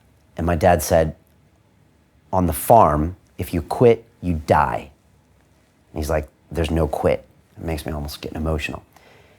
And what he meant was this. When my grandpa, he was in Oklahoma, and he went west, right? And all he had was nothing in his pocket and some land he could get. And he had to work that land to live. And so you can't quit, or literally you starve and you die. And so being out on the farm is like, that's real talk, more than this. And you're out there for a year with these crops. And I saw my grandpa. My grandpa had no toes on his right foot, okay? Because they got chopped off by a windmill when he was doing barley one day. Chopped off. I think there was no hospital anywhere near it, no painkillers. It was like, I don't know, they drove him like 12 hours before they could even do anything. He never said anything about it, right? He would never even show us his toes. He always had like a sock that was flopped over. Like, that's the kind of guy he was. And he would work these fields. And there's no quit. And if it rains or suns or shines and you have to dig these things up at the end of the year, and if you don't have enough food to feed your family, you die. And so my dad was taught as a kid, like, there's no quit. You get up every morning and you work those fields because there's no other option. There's no unemployment. There's no nothing. And so I realized that I got this message as a kid, And in my dad, there's no quit. And so there's no complaining. And so both of my grandpas, one was a farmer, one was a cattle rancher. They never complained, never talked about a boss that did this. No one ever screwed them over. They never complained anything. They just woke up in the morning, they worked hard, and they made it happen. And that was it. And so my dad saying that made me really realize really what my character's all about, because I was around them as a kid. And so again, I was never told not to quit. I was never told to work hard. I just saw them do it, and I saw them never do the opposite. And so that was like a big lesson I learned from my dad. And again, my dad's one of the most incredible people ever, but he never had to say, Brian, you never quit. Brian, la la la. He just is my dad, and he leads by example. And so I think, how am I going to teach my son Kaden by example? I'm probably on the other end. I'm probably going to be like, Kaden, you got to do this. But hopefully he'll see something in me and his grandparents that shows him this is how we live. We come from hard times. We come from where you had to make things happen on your own. You were never given anything. The land was there. Are you going to do it or are you not? Are you going to complain? Well, what's the excuse on a farm? There's no excuse. You got to make it happen. And so, that's something I learned from my dad. And I think it's in me, even though I look like a California boy or a guy in a suit here in London or a banker. But I think deep down inside me, my Rose roots and my Benedict roots kind of taught me that there's, I don't know, some deep meaning in those family ties. So, yeah. So, and is that a reason why you left the farm? Was it maybe too hard, and did you want to leave it? So my dad moved to the California, to go to Caltech, and so I grew up in San Diego. So I didn't grow up anywhere near a farm. I would visit in the summer, and I was the city kid who was scared of the horse, right? And my cousins were like, "Why are you scared of a horse?" I'm like, "Because they're big and they could kick you in the head." So same with cows. I was like, "What's that cow?" But I could see kind of what the living was like. But I was never that farm guy. What I did know is I wanted to get the heck out of San Diego. And I think a lot of kids feel that way, is that they want to get the hell out of their circumstances as soon as possible. And so for me, I was like, I got to get out of this town. And Boston was as far away as you could get in San Diego. It was a 6-hour flight. And I was like, I want to go all the way over there where there's an urban environment, where they have subways, where they have things happening, weather. And there was a school there that could really push me. So that's why I went there. But I still think there's just some of those middle America deep values in there somewhere. But again, no one taught me that. And my mom was the same way, just hardworking, goal-setting people. And I guess entrepreneurial, cattlemen, farmer, they were really entrepreneurs running their own businesses their whole lives. And I think that was kind of instilled in me. So I'm very fortunate. All right. Yeah. So you're going to Boston, you get the MIT degree. Yeah. But you decide to go to Wall Street. Yeah. Why? Great question. First of all, going to MIT was just one of the greatest things that ever happened to me in my life. I feel so honored to have gone there. And it's hard for me to say this, but every single day I was there, there's the opening to MIT. It's on Massachusetts Avenue. I think it's 77 Massachusetts Avenue. And it's this big neoclassic building. It's got columns and everything. It was built in 1861, which for America might as well be, 661. And it's this beautiful building, right? And it's called Lobby 7, and it's got this big lobby there.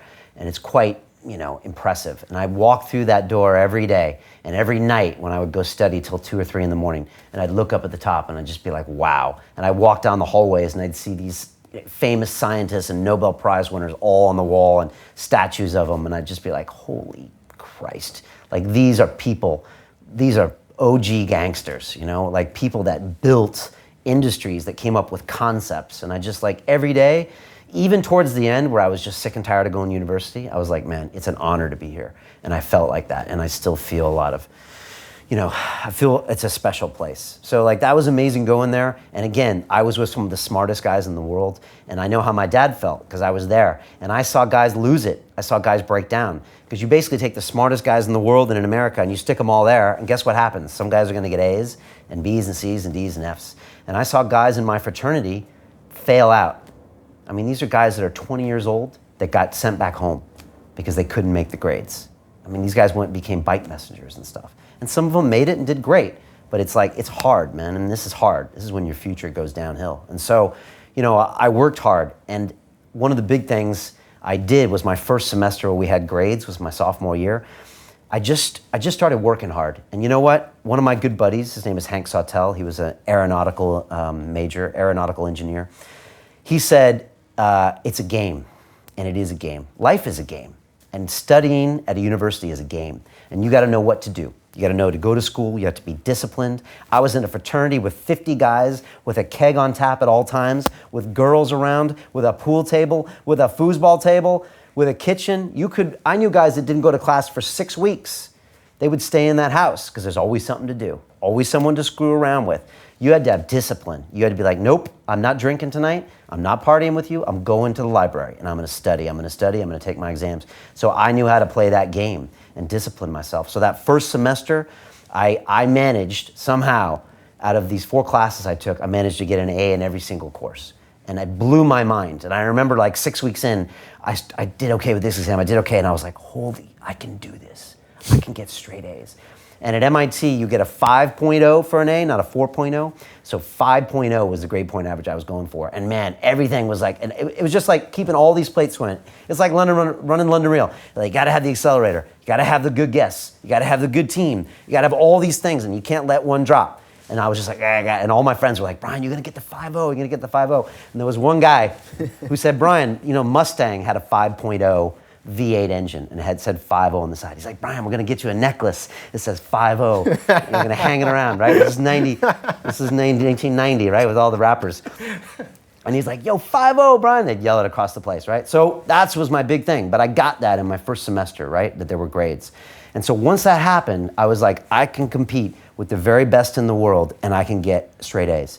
And honestly, once that happened, it just anchored me. So the rest of my life, whenever I was in an intimidating situation, whenever I was on a trading floor on Wall Street with 300 guys that probably each one of them made $4 million last year, and they are nasty, and they are yelling, and they're pushing, and they're like, I'm gonna get in your face, Brian, and I'm gonna get this trade, and you're not gonna get him. Well, whenever I'm in these situations, I always think, wait a second, I competed with the best in the world, and I won. So nothing can faze me. And so like, it's just a good way to just anchor my confidence. And so MIT taught me that. It was great. I loved it. The fraternity also taught me a lot about how to deal with men, how to live with men, how you work with social dynamics. That was really, really important. I treasure those times that I spent with those guys, and I think that's not taught very often.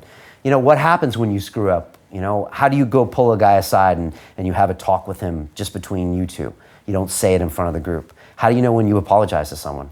And you go and you knock on his door and you're like, you know, I was drunk last night and I said something and that was wrong. And you know, all these little things they don't teach you in school. So I learned a lot there. But back to your question. I was a science guy in school. Like you see me now, I look social, I dress. In school, I was the nerdy kid, right? I was a science cat. I took AP classes, which means they were college credit in high school. And I was like the science fair guy. I won the California State Science Fair when I was like 11, or I came in second or something. So I was always a science guy. Went to MIT, engineering. I loved engineering. I always used to work on my 68 Mustang. I could, you know, change the engine on that car. I love mechanical engineering. Computer science, I didn't love it. Electrical engineering, super complicated. I didn't love it. That was my dad's thing. Transistors, capacitors, resistors.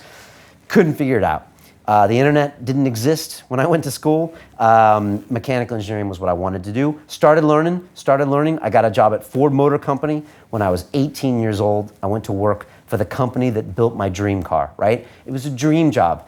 I was even worried about having a drink because they were going to give me a drug test, and I wasn't even allowed to drink legally in America. So I didn't drink the night before my interview, even though they put me up at a hotel and I had dinner, and I was like, no wine for me.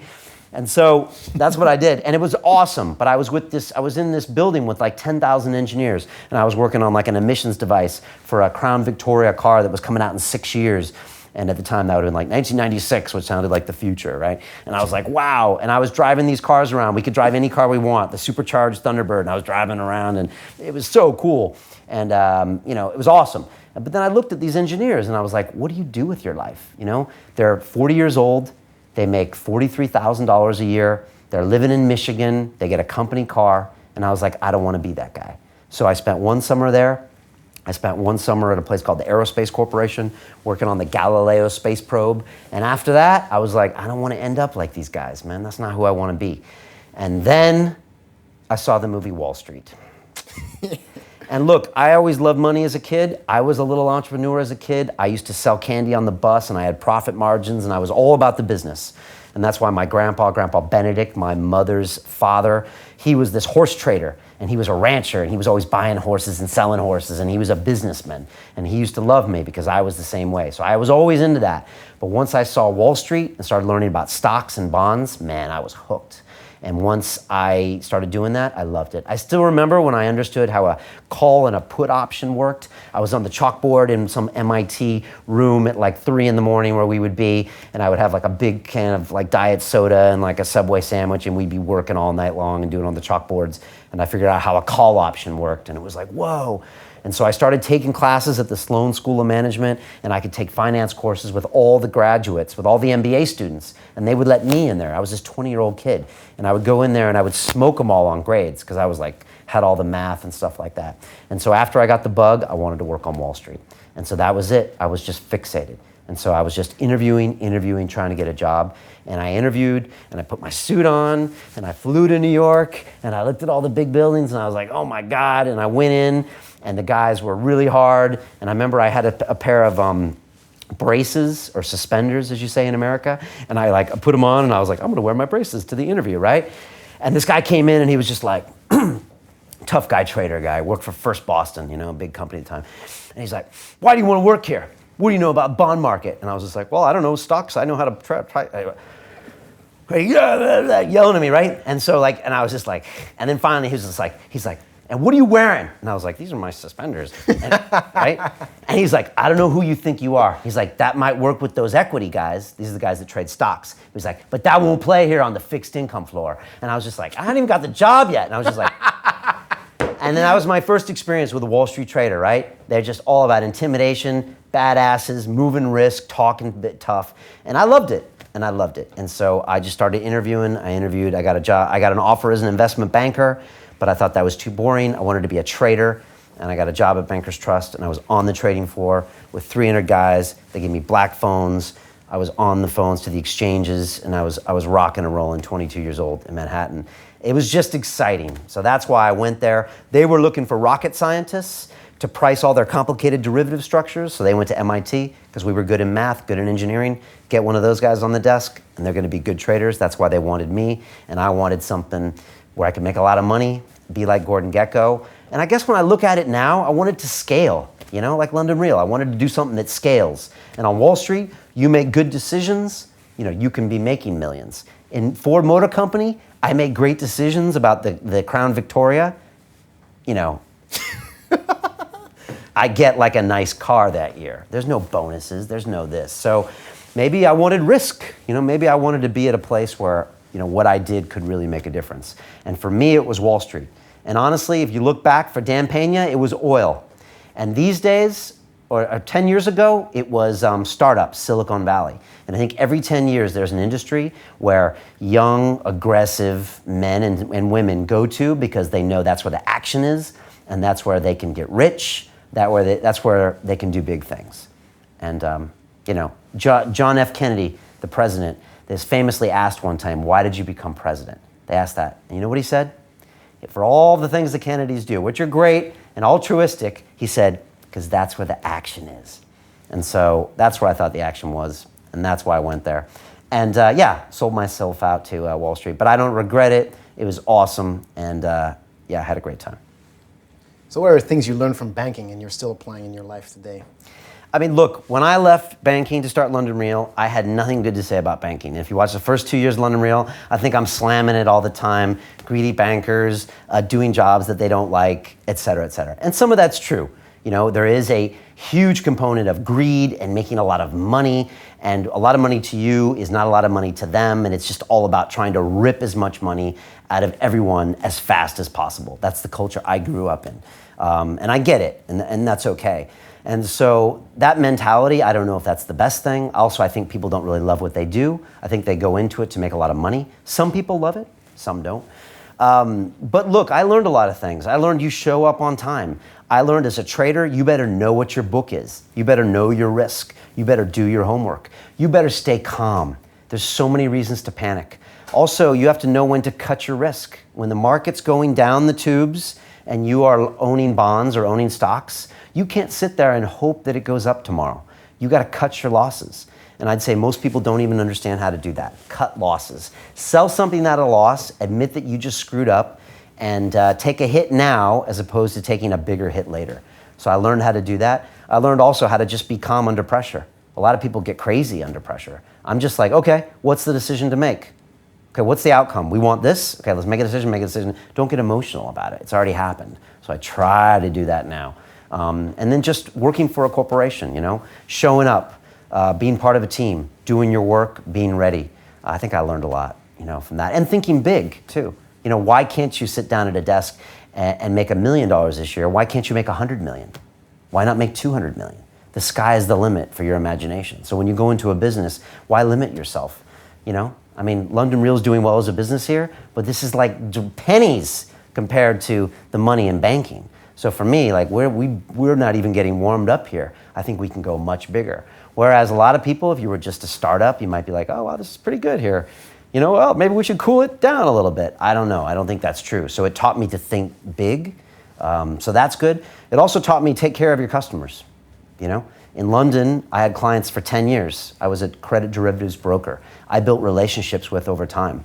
And I'll tell you this one thing, and I teach this on the Accelerator course. Sell yourself.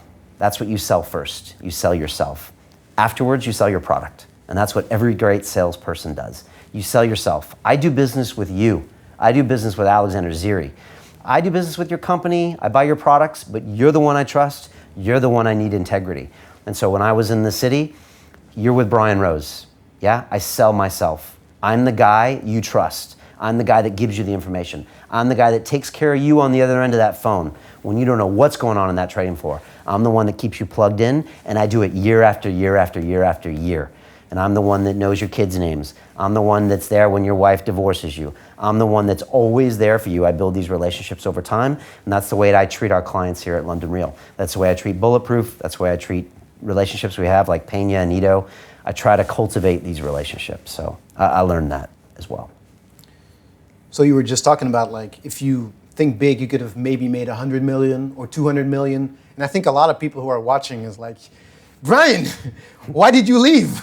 That sounds pretty good. You know, like you talk all excited about this. Yeah, let's make all this money, blah, blah, blah. It was very exciting, but still you decided not to go that route. So you kind of switched.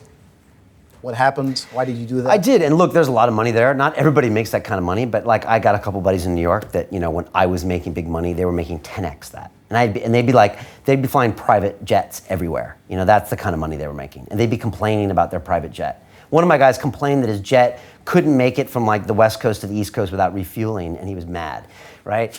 And so, you know, and he had to step up his jet game, you know, and he was spending like 70 or 80 grand on a flight, you know, that kind of thing. So it was always, first of all, there's always someone making more money than you on Wall Street. And so like, it's always humbling in a weird way. You never feel like I'm the man.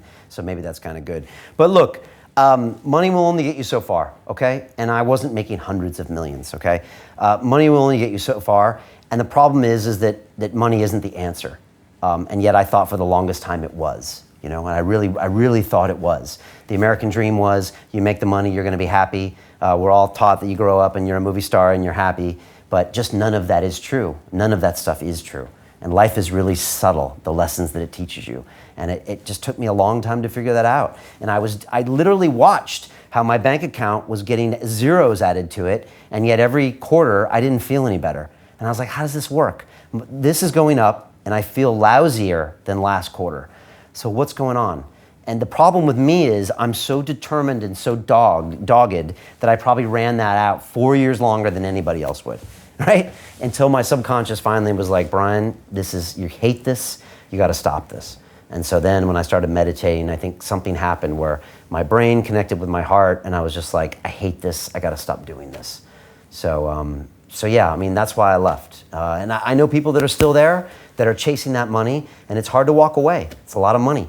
And some people have houses and cars and ex-wives they have to pay for, and it's amazing how fast you can spend £1 million a year. And it just goes. And you need another million, and another million, and you can't leave. And I don't know anybody that really did what I did. And so, you know, you have to be really sick of it or take some courage. Also, I didn't have any big liabilities. You know, I never really spent all my money. I did when I was younger and I didn't have any money. Then I spent all my money. Once I started making some money in my 30s, I actually never really spent it. I never bought a Lamborghini. I never bought a flashy car. Sure, I spent money on vacations and I threw money around, but I never bought like these big possessions. So I had some money to then invest in London Real. Nice. Let's go to some questions. Yes, hit from me. Online. Based on the wisdom from all your guests, what is your definition of a good and meaningful life? A good and meaningful life. Again, I think the lessons in life are under the surface and they're really subtle. So if you look at, what do you look at when you go out in the world? You look at newspapers. You look at television, what do you see? Look at a music video. I always love watching MTV, which I don't watch anymore. But when I go to the Turkish barber, he's got MTV there, and if I get it for 30 minutes, and I'm like, how can you watch this all day? Because all you see is bling, you see cars, you see jewels, you see girls. And so to me, that's a feedback loop on what we're telling everybody in the world that life is all about, right? So it's all about how big is your bling, how pretty are you, what are the great things you're doing? Like that's the most important thing, right? But that's the least important thing. And so you gotta look past, you gotta look past what's really going on. Maybe even close your eyes and look through the matrix and find out what's really important, And if you look at the guests that I've had in this chair that are leading meaningful lives, or look at me, if I'm leading a meaningful life now, and I think I'm leading the most meaningful life I've ever lived, now, 45 years old, than I've ever lived. by far. And it's because there's a big ego component here, and it's Brian Rose, and I'm here doing this stuff, and London Real is a big thing. At the deep core of it, what am I doing? I'm being of service. I'm like giving back. And like, as much as the things that we do here and the products we sell, there are still 50 million people out there that have watched a video that changed their lives, you know? And so we change people's lives for the better. The 100 people on this business accelerator, we're already changing their lives. They're pumped to be part of this program. They're doing things they've never done before, and it's the first week. So we're like constantly giving service back, and I love this time because we're doing that. And so I think the whole thing, better to give than receive, like all these things we've heard, just being of service and contributing back to this organism that is humanity, that we think is 7 billion separate things. It's actually one big thing. And if we can realize that actually there's this human component that we need to give back to, and whether that means that you help other children out, or you help other people out, or you try to give something back to the world, that's where a meaningful life comes from. And yet, on the other hand, we're taught by all of our mainstream media that it's not that. It's all about you. It's all about your money. It's all about your jet. It's all about your Instagram photo with your abs, or your what, or your what, or your what. And so you have to fight that message all the time. And so when I see, Brad and Angelina broke up and it's on the front page, I'm like, now I'm conditioned, like, gross. Why are we looking at that? Why are we talking about two other people? Shouldn't we be talking about our vision for the future? Shouldn't we be talking about us as humans getting to a better place, and to like not be killing each other, and to like not be becoming addicted to drugs, and not be more violent, and to calm ourselves? Shouldn't we be talking about ideas? Why are we talking about people? And so that's why when I get together with good friends of mine, we don't talk about money. We don't talk about people. We talk about ideas. We talk about how to be better people. We talk about what we're doing to grow businesses and things. And so I think we got to be having those conversations as people, and I think that's what makes a meaningful life. And yet it's hard to remember that sometimes. And I get focused on the numbers. I get focused on revenue numbers and capital for London Real. But my affirmation every morning is, I will be judged by the value I give to other people's lives. The metric I have is the number of people I've changed in a positive way. That's what I say every morning to myself. Even I have to say it to myself, right? Because I forget. And so I think if we try to remember that ultimately you have to give back. And we're like ants in a colony. I think we're all running around and we don't realize that in fact we're all really supposed to build this colony up. And so again, it's a hard message to understand, but I think when you have kids, I think when you take psychedelics, you realize that there's more going on here, that there's this greater consciousness, something more important than just you today. And it feels good, man. When I go out and meet people, like I love going to social events now as an introvert. Do you know why? Because usually a few people come up to me and they don't say, Brian, I love that movie you're in. When you shot that guy, that was cool. They don't say, Brian, you're so great from everything you've done. They say, Brian, man, when you interviewed that guy on the show, I love that, man. That changed my life and I built my business. That's why I love being social these days. And so, I don't know, we must be doing something right, because my life is getting better every year. And again, that was my metric, that I didn't shut London Real down 4 years ago, 3 years ago, 2 years ago, 1 year ago, because it sure as hell wasn't making any money. All my friends thought I was insane. I was in here alone broadcasting, right? And I just looked in the mirror every year and I was like, Brian, is your life better this year or worse? And it was always much better. I finally have friends. I have these great relationships. I'm becoming a better person. I'm becoming more aware, more spiritual. Are we gonna keep doing this show? Yes. So that was me choosing money. I was choosing value over money. I was choosing something else. So I'm so glad I made those choices. A big answer, right? Sorry? I'm giving you a lot of big answers, aren't I? Big answers. Actually, I'm fired up today. It's cool, yeah. It's very nice to hear that contrast from you. Like, you're really opening up. Like, just before you said, like, I loved Wall Street. I saw that movie. I wanted that money. And then you went places that a lot of people don't go to. Like how you say, like you made the money, like you said, like, but it's not going up. A lot of people don't experience that. And you actually had your life lesson, and now it's all about giving back. So you have it's very interesting to hear those contrasting principles, because everybody wants to put a stamp on everybody. Yeah. Oh, this person is like this person is like this. Oh, let's put a stamp. Who are you?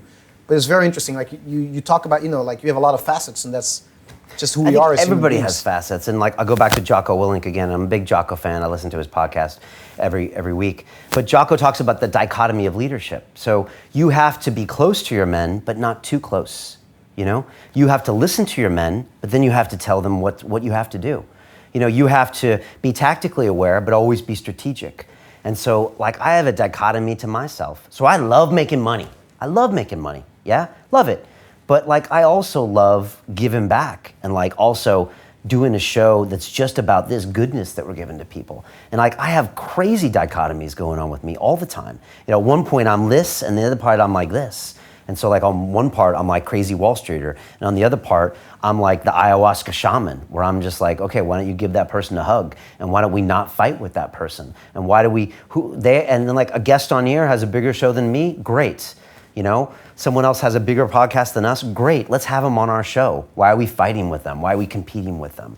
So yeah, I've tried not to compete.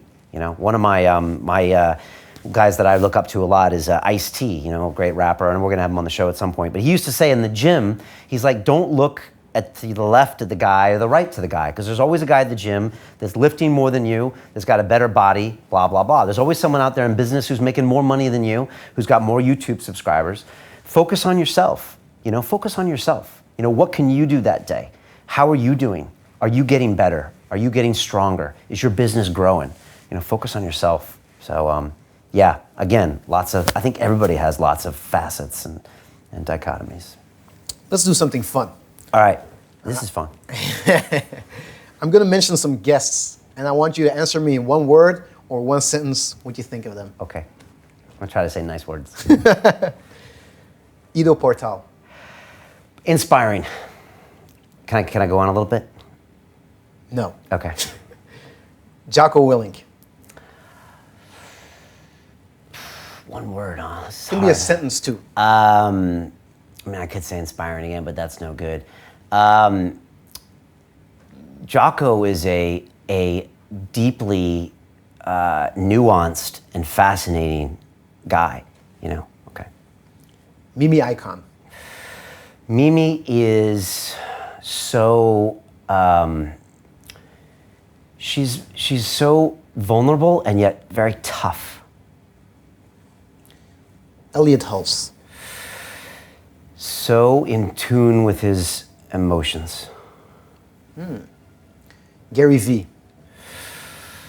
Gary V is selflessly selfish. Nice. Tim Ferriss. Tim Ferriss is optimized. Robert Greene.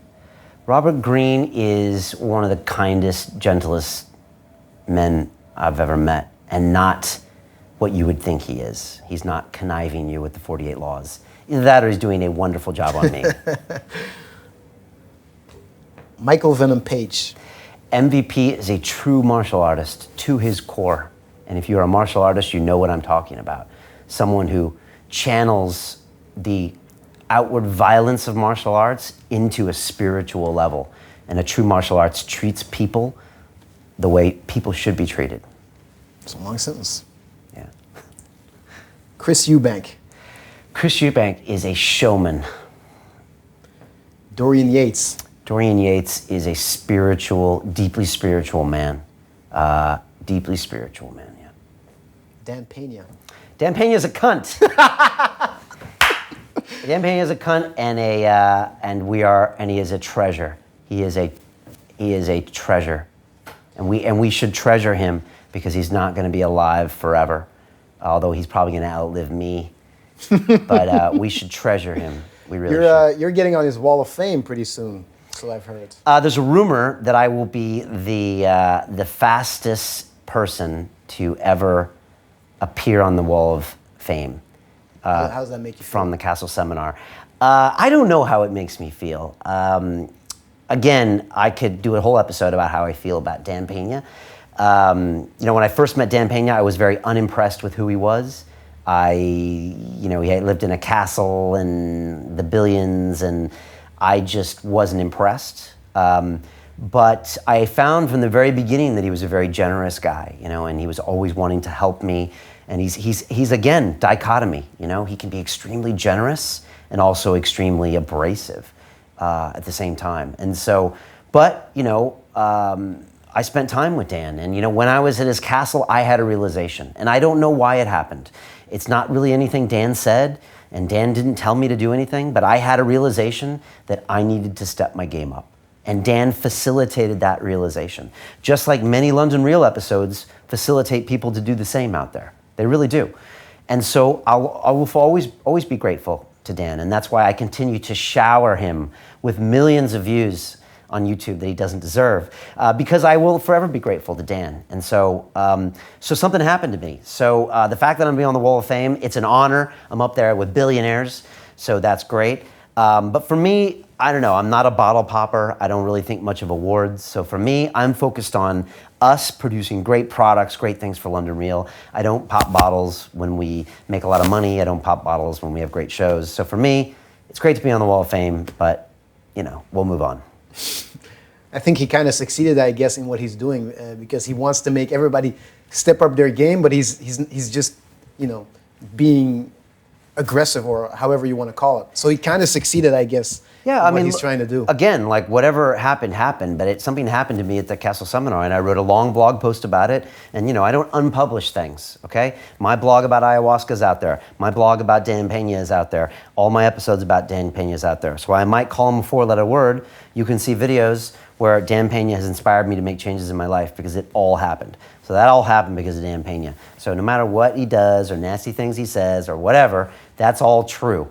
And so it's an honor to be on that wall. Who am I kidding? And I'm glad that I'm up there. And I'm glad the things that London Real has done for Dan as well. And I think we have a strangely mutual beneficial relationship that he would probably not admit to, but he knows is true.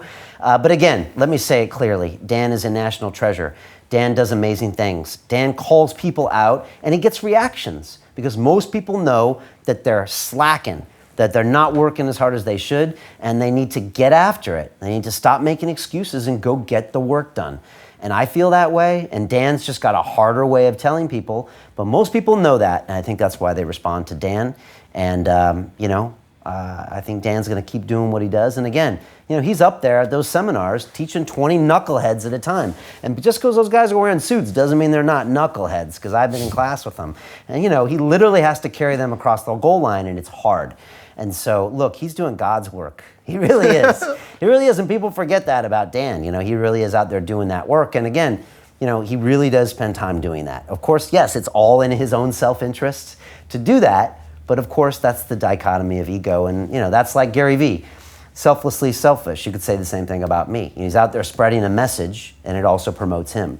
Same with Dan. He's giving tons of knowledge. He's helping people out. Of course, it promotes him.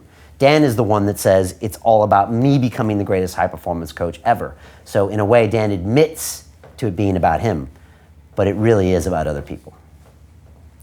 You like that aside? And that's enough about nice. Dan Pena. Yeah. Let's switch it up. Talking about stepping up your game. And I might be on the wall of shame one day as well. There's another wall where there's the wall of shame. So if you commit crimes or do something bad, you go on the wall of shame. So maybe I'll go there one day. Okay. Who cares? Anyways. Yes. So you were talking about stepping up your game. Is there anything crucial that you do, techniques, routines, practices, to be at the top of your game? Great question. Look, I have the best seat in the house, okay? So all of the London Reelers out there, they have amazing seats. They get to come here and for free watch me speak with the greatest minds in the world. And again, they get deep conversations where I get inside people's brains. I show vulnerabilities, I show success secrets. So there's so much knowledge in every episode. But I have the best seat in the house, let's be honest. And I get, by osmosis, to be around these people, and it's different being around them. I get to really see and feel Ido Portal's energy, Dan Pena's energy, Dorian Yates' energy, and all of the great people, David Allen getting things done, Gary Vee, I get to really get it, and it soaks into me. And so I've picked up lots of practices over the years from these people, and they've changed my life, quite honestly. These success secrets are only available on the London Real Academy. Become a member and get access to live shows, exclusive courses, my webinars, bonus content, meetups, live events, an amazing community, and much, much more. Now back to the rest of the show. Who's a guest everybody should see, but nobody has seen? Who's the underdog and why? Oh, on the show. Yes, Ones on the that, a guest that just hasn't been watched enough. That you just say, like, nobody's looking at this person, and this is somebody everybody should see. You know, it's a great question. I mean, honestly, probably every single guest I have on, because like I don't invite them unless they're actually important to be here. But like we've had guests on in the past that like no one bites on. I remember Bruce Perry was a guy who was back in the day doing a show on the BBC here called Tribe, where he was going down to these like tribes in Africa and doing iboga ceremonies and ayahuasca ceremonies. And we had him on the show and he talked about his fascinating life, but like people just didn't pick up on it.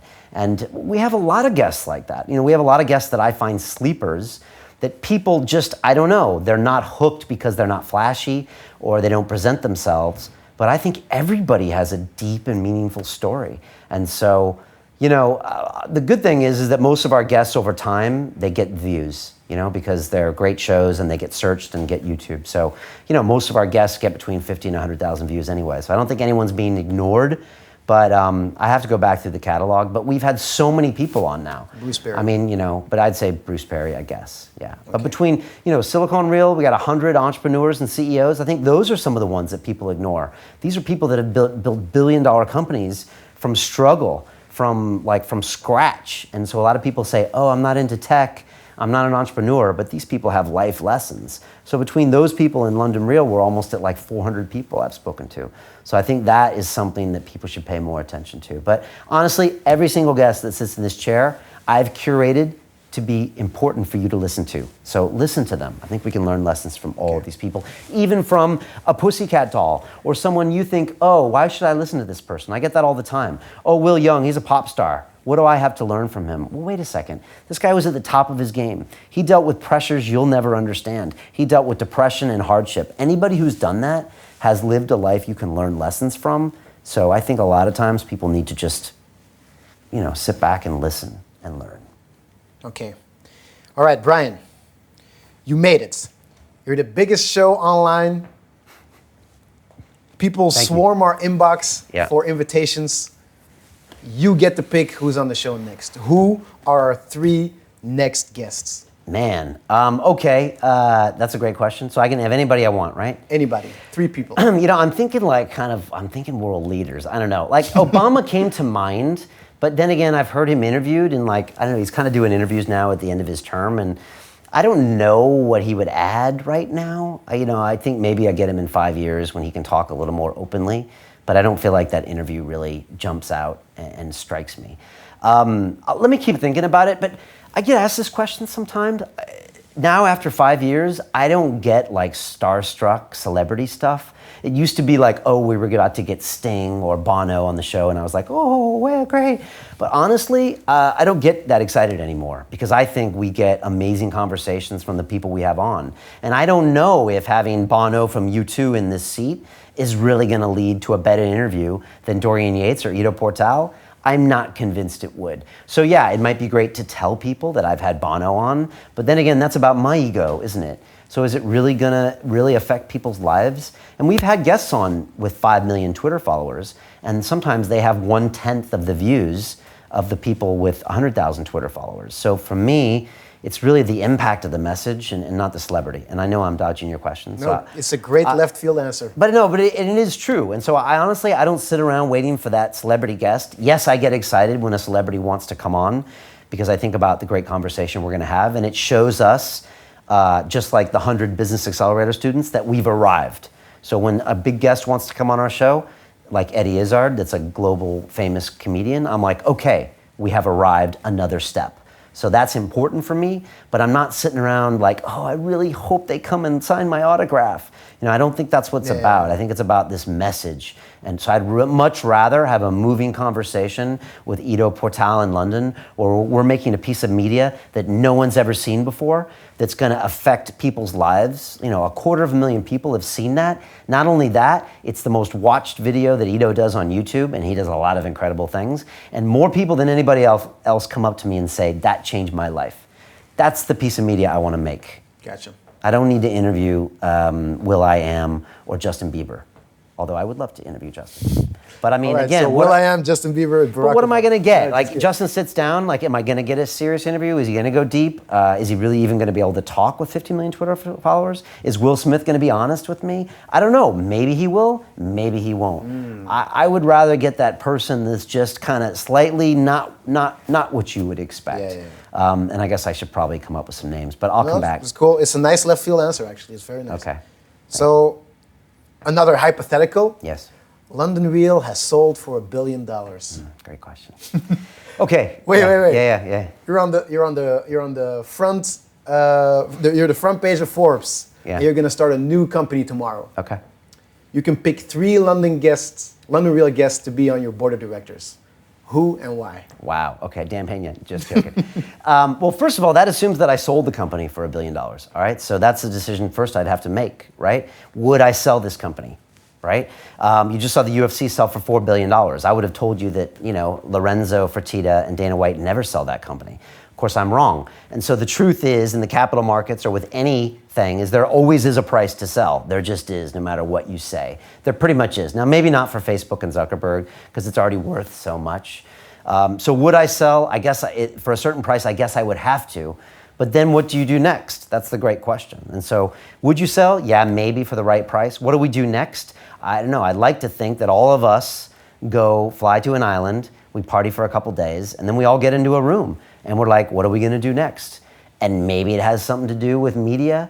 And maybe we get to leave the London Real brand behind and start fresh, But I'd like to think we'd still be doing it with the same guys in this room, first of all. So that's my thought there, okay? But I'm not planning on doing that anytime soon. And we're not planning on exiting because London Real is me and I am London Real. And I love what we're doing. And I love doing what we're doing. So, new company, board of directors, huh? 3 London Real guests. Guests that are on board of directors. I mean, it's a great question. Board of directors is interesting because the board of directors comes to you as the CEO and says, are you sure you should be doing what you're doing? So Dan Pena is not on that board, okay? I love you, Dan, but you're not on my board, all right? Because I don't want to listen to him because I think he'll want me to maximize the value and to sell for another $1 billion, and that's not what I want to do right now. So no, I already have that devil talking to me. I don't need a bigger one there. All right, I already have the It's All About Bucks, Brian, Gecko devil talking. I don't need another one. So who's on my board? Great question, really good question. I don't know, I guess sprung to mind was some of the great guests I've had on, like Dorian and Ido and people like that. Even though they might not be great businessmen, I think they have a vision for what's important. And I will say one thing about Ido. Ido treasures his brand and his message more than anything else. And this is a man who I'm convinced turned down millions of dollars of corporate sponsorships because he didn't want to play their game and didn't want to be told what to be said. And I believe we have that same integrity here. And I run away from sponsors now. You can't even get me to reply to an email to a sponsor. I have people that are like frustrated and angry because I don't even reply to sponsorship requests because I don't care. I don't want to deal with them.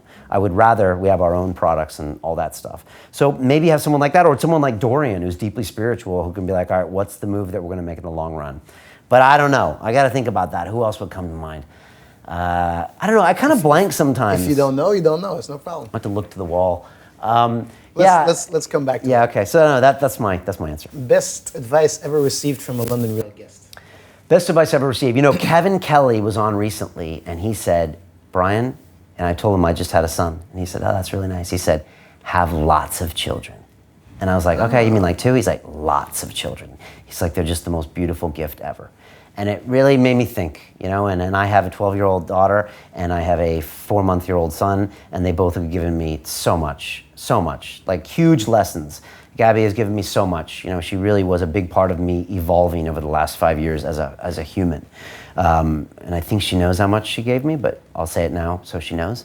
And so she's such a treasure. And so if they keep giving, then I'll keep having them. The only problem is that I don't have to carry them around for 9 months. So my better half, the love of my life, Mariana, is the one that had to carry Kaden around. And we worked on that boy for 2 years. So Kaden, my boy, if you're watching this in 20 years, we worked hard for you, very hard. I had to, I had to, stick needles in mommy's booty just to get you to happen.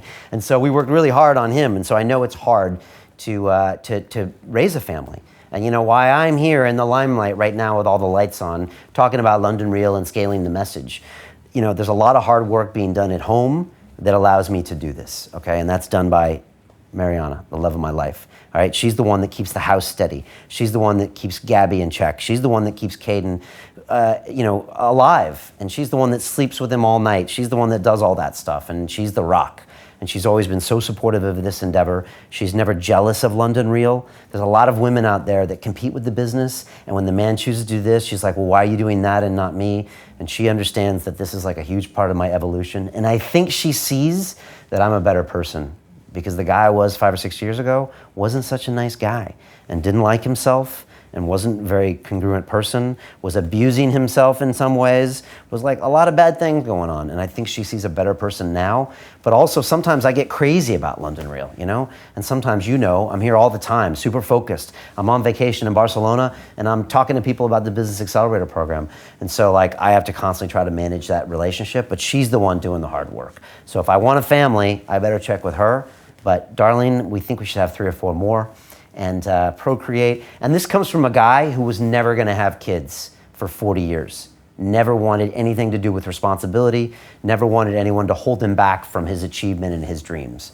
Again, I think that's another lesson that we don't see, is that by doing that, you know, by putting someone else more important than you, a child, or looking to take care of someone else, that you win big. So it took me a while to learn that, and I'm gonna try to learn it more. So Kevin Kelly, I'll go with procreate massively. That's good advice. Thank you, Kevin Kelly. So if you could call in the future to your son, he's 20 years old. Okay. What advice would you give him? To 20-year-old Kaden. First of all, Kaden's an incredible gift from heaven. Again, we spent 2 years trying to have him. We didn't think we would ever have him. I still remember him coming out. He gave us this real scare during the birth where his heart rate was dropping down and going up, and I've never looked at a number going down and up so much, you know, except to like maybe our revenues or like the academy members. But like this thing was stressing me out so much. It was like his heart rate was like dipping down to 70 beats per minute and going up to like 150 because the umbilical cord was wrapped around his head. And so it was like literally kind of choking him in knot, and I was just terrified. So he came out, thank God. And so we've been raising him for the past 4 months, and it's this incredible experience. Now that when I hold him, it feels really natural. And I think Tim Ferriss said this, when he gutted an animal one time, something felt like normal about it. And I think we have these carnal basic instincts. And for me, this taking care of this boy is like, it's like peaches and creams, man. I love changing his nappy. I love it. I'm like, let's do this. You know, and I love carrying him around, and I love doing this part. But he's still 4 months old. I'm not convinced he knows who I am, but I try to let him know. So I don't know. You know, raising Kaden, honestly, I just want him to enjoy his life and just to be the best person he can be. You know, I just want him to be happy and pursue what makes him happy. You know, he doesn't have to be successful to make me happy. He doesn't have to be rich or be accomplished. I just want him to go out there and go for it, you know, and just live life to the fullest. And if he's gonna make mistakes, I get it. And I just want him to go do things. That's what I want most from him. And so what would I tell him at 20? Well, I'm guessing he'll probably be watching this maybe, unless he's probably gonna be so sick of London Real by the time he's 10, let alone 20. But maybe when he's 40, he might come back and watch this. And funny, I just thought of something Dan Pena said, and I'll say this even though I wouldn't say this to Kaden. But Dan Pena said this. He said, look, I don't want my kids to love me. He said, 20 years after I'm dead, I want them to appreciate me. That's what he said. After I'm dead for 20 years, I want them to appreciate me. And that's a kind of an interesting way to look at life. As in, a parent shouldn't be there to be said thank you to. A parent shouldn't be there to say, I love you, Dad, and you're the greatest, nicest guy ever. A parent should be there to be a parent. And I kind of do this with Gabby sometimes. Sometimes I'm the bad guy. And I'm doing it because I think I'm raising a proud, independent woman who's gonna, you know, be able to function in the world someday. And if I have to be a bad dad sometime just to instill that in her, I'm willing to make the sacrifice. So sometimes I parent that way. But I think I just want to tell Kaden when he's 20, I just want to say, look, buddy, the world is yours. It took me a long time to figure out that the world is there for you. You're not there for the world. And then you can go out there and just do anything you want, you know? And it's all out there. and don't close yourself off to think you can't do this or you can't do that, and just go out and express. And love big, and you're gonna get hurt, and that's okay. And go big, and you're gonna fail, and you're gonna lose, and you're gonna get humiliated, but you gotta just go and take a big old chunk out of life. And the worst thing you can do is play it safe. I meet people all the time that play it safe. And I'm like, well, how come you haven't done an ayahuasca experience? Oh, no, it's scary. Okay, how come you haven't broadcast yourself? Oh, I don't know, no. How come you don't quit your job and go move to another city? No. And I'm like, okay, playing it safe is the most dangerous thing you can do, because you're gonna wake up in 10 years or 20 years or 30 years time, and you're gonna realize that your life is horrible because you've never actually done anything. All you did was play it safe until you safely went down and laid down in the grave. And so I just would say to Kaden, don't play it safe. Go out there and do big things and live big things and live and love and lose and all that stuff. And that's what would make me most proud. But he doesn't have to do anything to make me proud. Just make himself proud. Okay. And the last question, which of course. Last question. To the 20-year-old. Just getting warmed up. Okay. To the 20-year-olds who's thinking of maybe building something like London Real. Not exactly the same, but in the same field or whatever. They want to build something. What kind of advice would you give those 20-year-olds? It's a great question. The 20-year-old out there, what if they want to build London Real or do anything? Again, I go back to what I tell all of our students on the academy and our TED speakers that we teach and the Business Accelerator people. Broadcast yourself. Broadcast yourself. I think that was the name of my TED Talk, or at least it was going to be at one point. I think it's hugely important. If I hadn't started broadcasting myself 5 years ago, I would be a different person. You wouldn't even recognize me, and you wouldn't even know me. And I wouldn't have any friends, I wouldn't have any tribe members, I wouldn't have great relationships with some of the greatest people in the world, because I was too worried about broadcasting myself. So I think you need to be genuine on who you are, be authentic. If you drink ayahuasca, tell them. If you were a greedy banker, tell them. If you think this is wrong, tell them. Be yourself and broadcast yourself. That's what I think is the most important thing, because you're gonna find people who feel the same way about life that you do. And for the people that don't, great, get rid of them. Not everyone's gonna love you out there. I get emails every day from people that tell me how much they don't like me. And I actually get them and I read them. Brian, you're not the same as you used to be. London Real used to be about the journey, and now it's about the business. And it's like, okay, that's feedback, and it's important for me to listen to that. And it's also important for me to realize that I have a vision of where we're going. And you can have a vision for your show, but London Real is my show. And so we're going here, but I get it. You want to feel that way? That's fine. I get people all the time telling me, we don't think you're doing it right.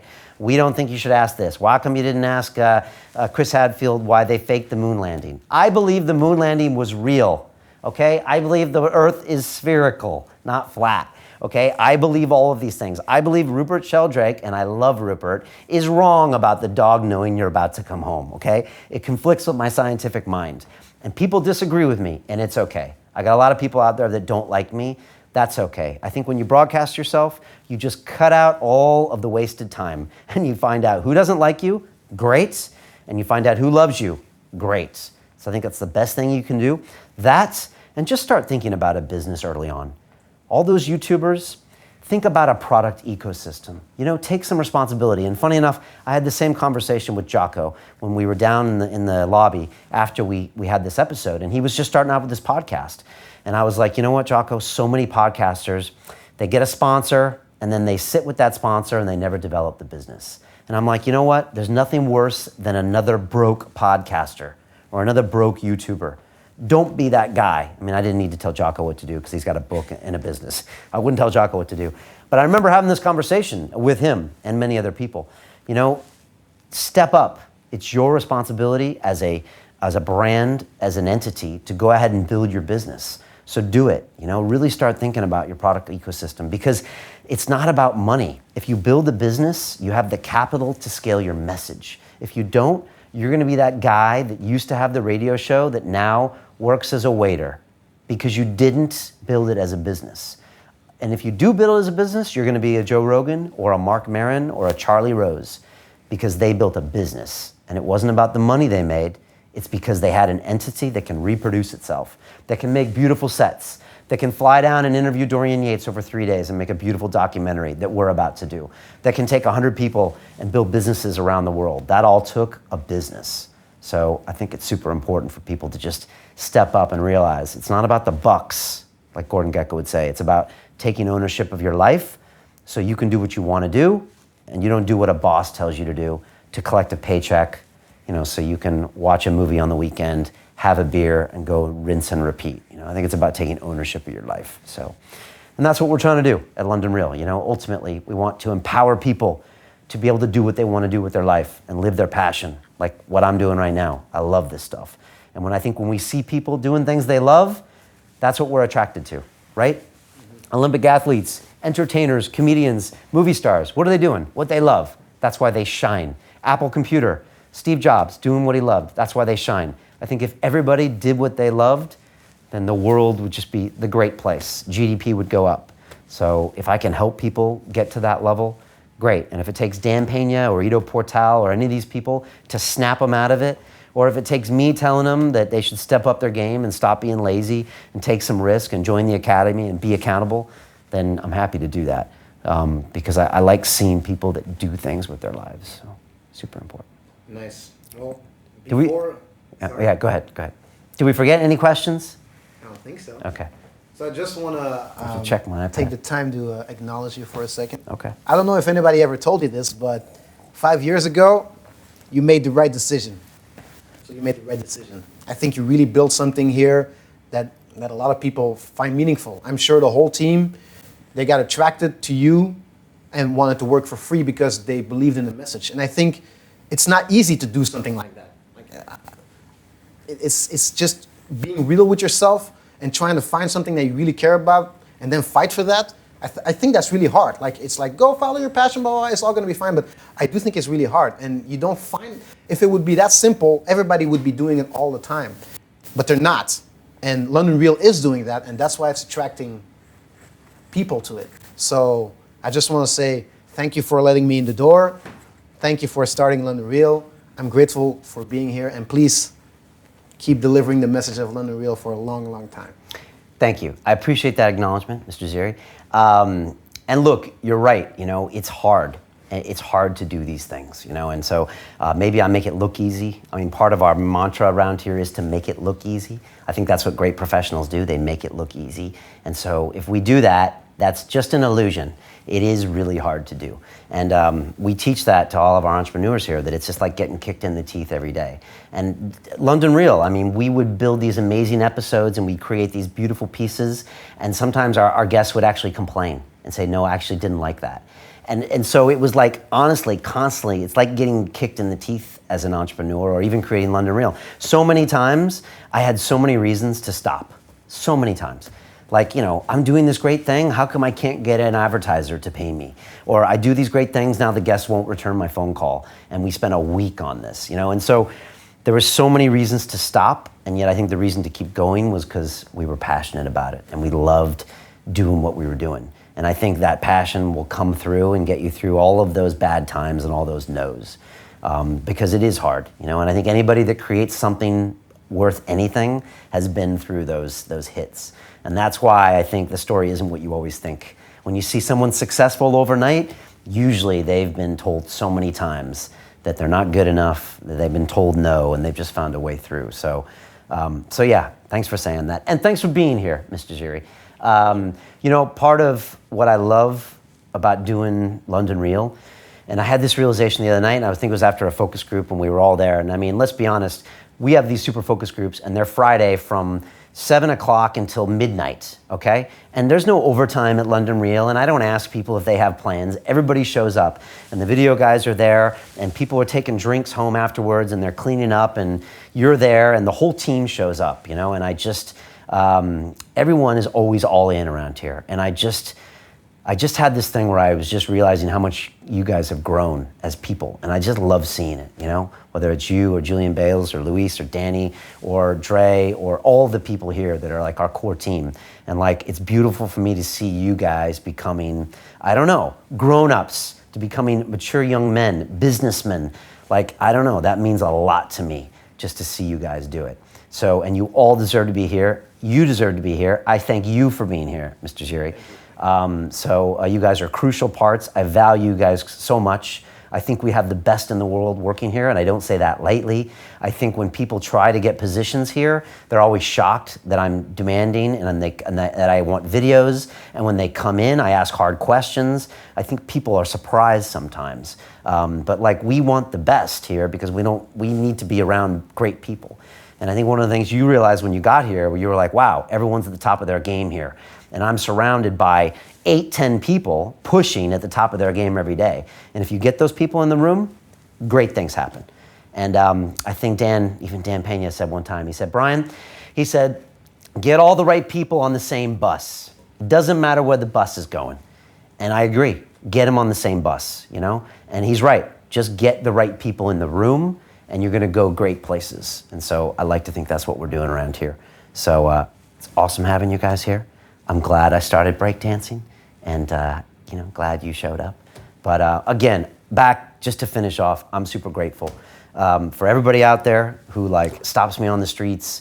And I said this in my TED talk, but everybody kept me accountable to keep doing this show every week. And if I wasn't broadcasting, I think I would have quit.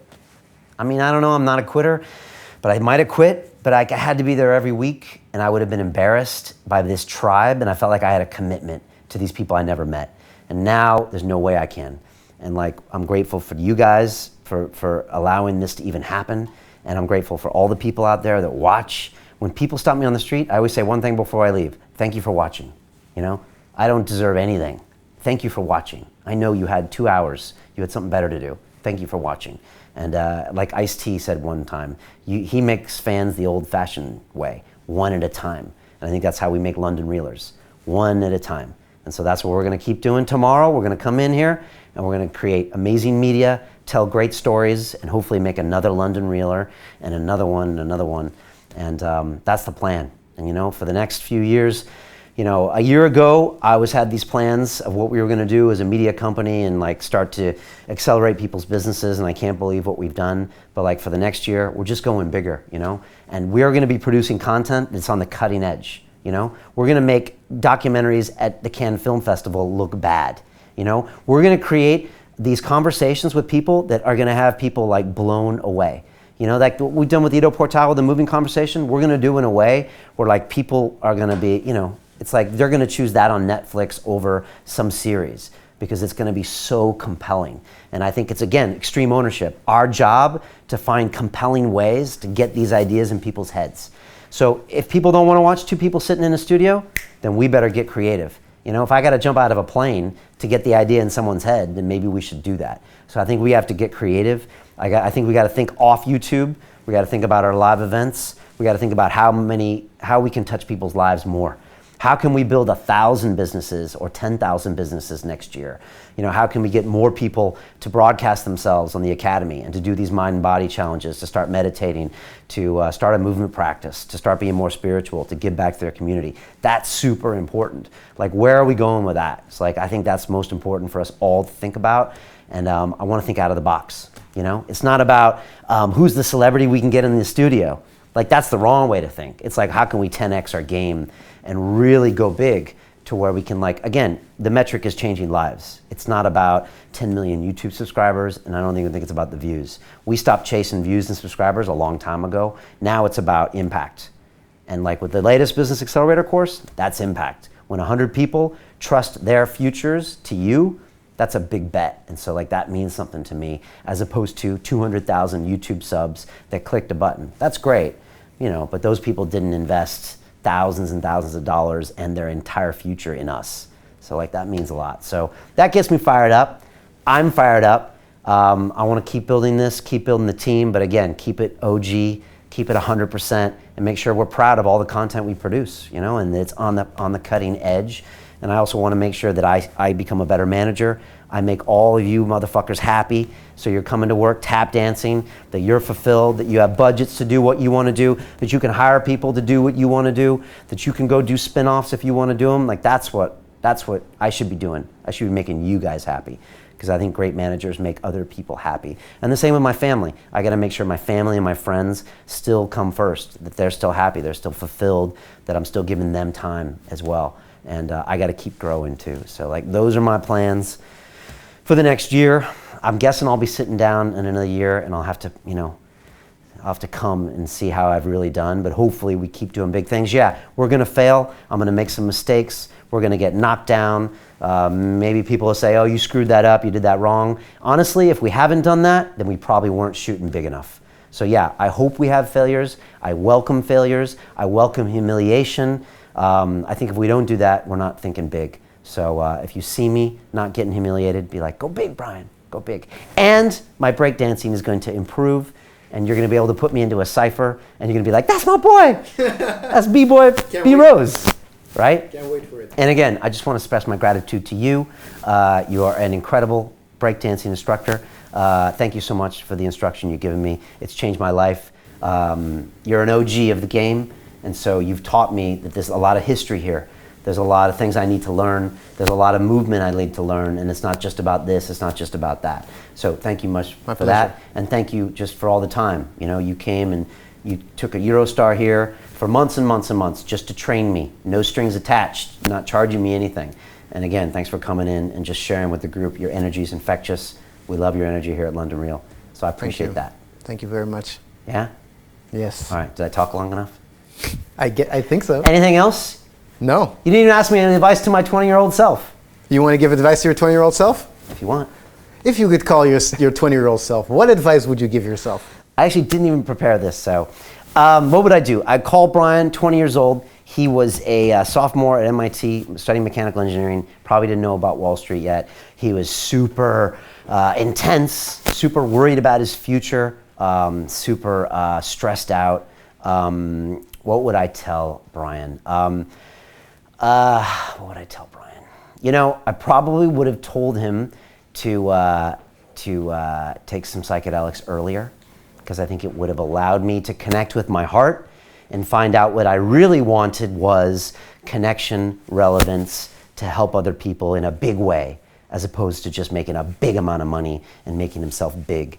And I think I thought that was my dogma for a long time. Let's go big, let's make all the money. And when I got there, I realized that was not what was important. So if I could have realized that earlier, I think maybe I would have saved some time. But at the same time, I don't believe in regret. I don't regret anything. I don't like to apologize. So the course I took, I'm okay with. I'm all right with this, and I saw some amazing things. I did some stupid things. I almost killed myself. I almost, did all these dumb things, right? And I made a lot of money. I spent a lot of money. I broke hearts. I had my heart broken. I changed cities. I did stupid things. I did smart things. I saw craziness. I wouldn't change it all. So that's okay. But I would tell Brian to maybe connect with your heart earlier and breathe a little bit and maybe give back a little more earlier, because it's infectious. And it's a beautiful thing, and it's a very selfish thing, actually, to give, because you get all the rewards. Nice. I think that's a very good way to round it off. Yes. As we say on London Real, it's about the journey, Mr. Dziri. I wish you well on yours. I wish all the people listening well on theirs, and I hope they watch us, and I hope we're doing this for the next 50 years. We had someone in here the other day, who was it, who saw me back there, and he said, he looked at the board and he's like, Brian, you're going to be doing this until the day you die. That's what he said. Steve Maxwell. Steve Maxwell. And it made me feel kind of good. He's like, I guess he hadn't seen me in a year, and he looked at me and he's like, that's a nice way of saying you're doing what you love. So that was a huge compliment. So yeah, I hope we keep doing what we love here. And that's nice. the plan.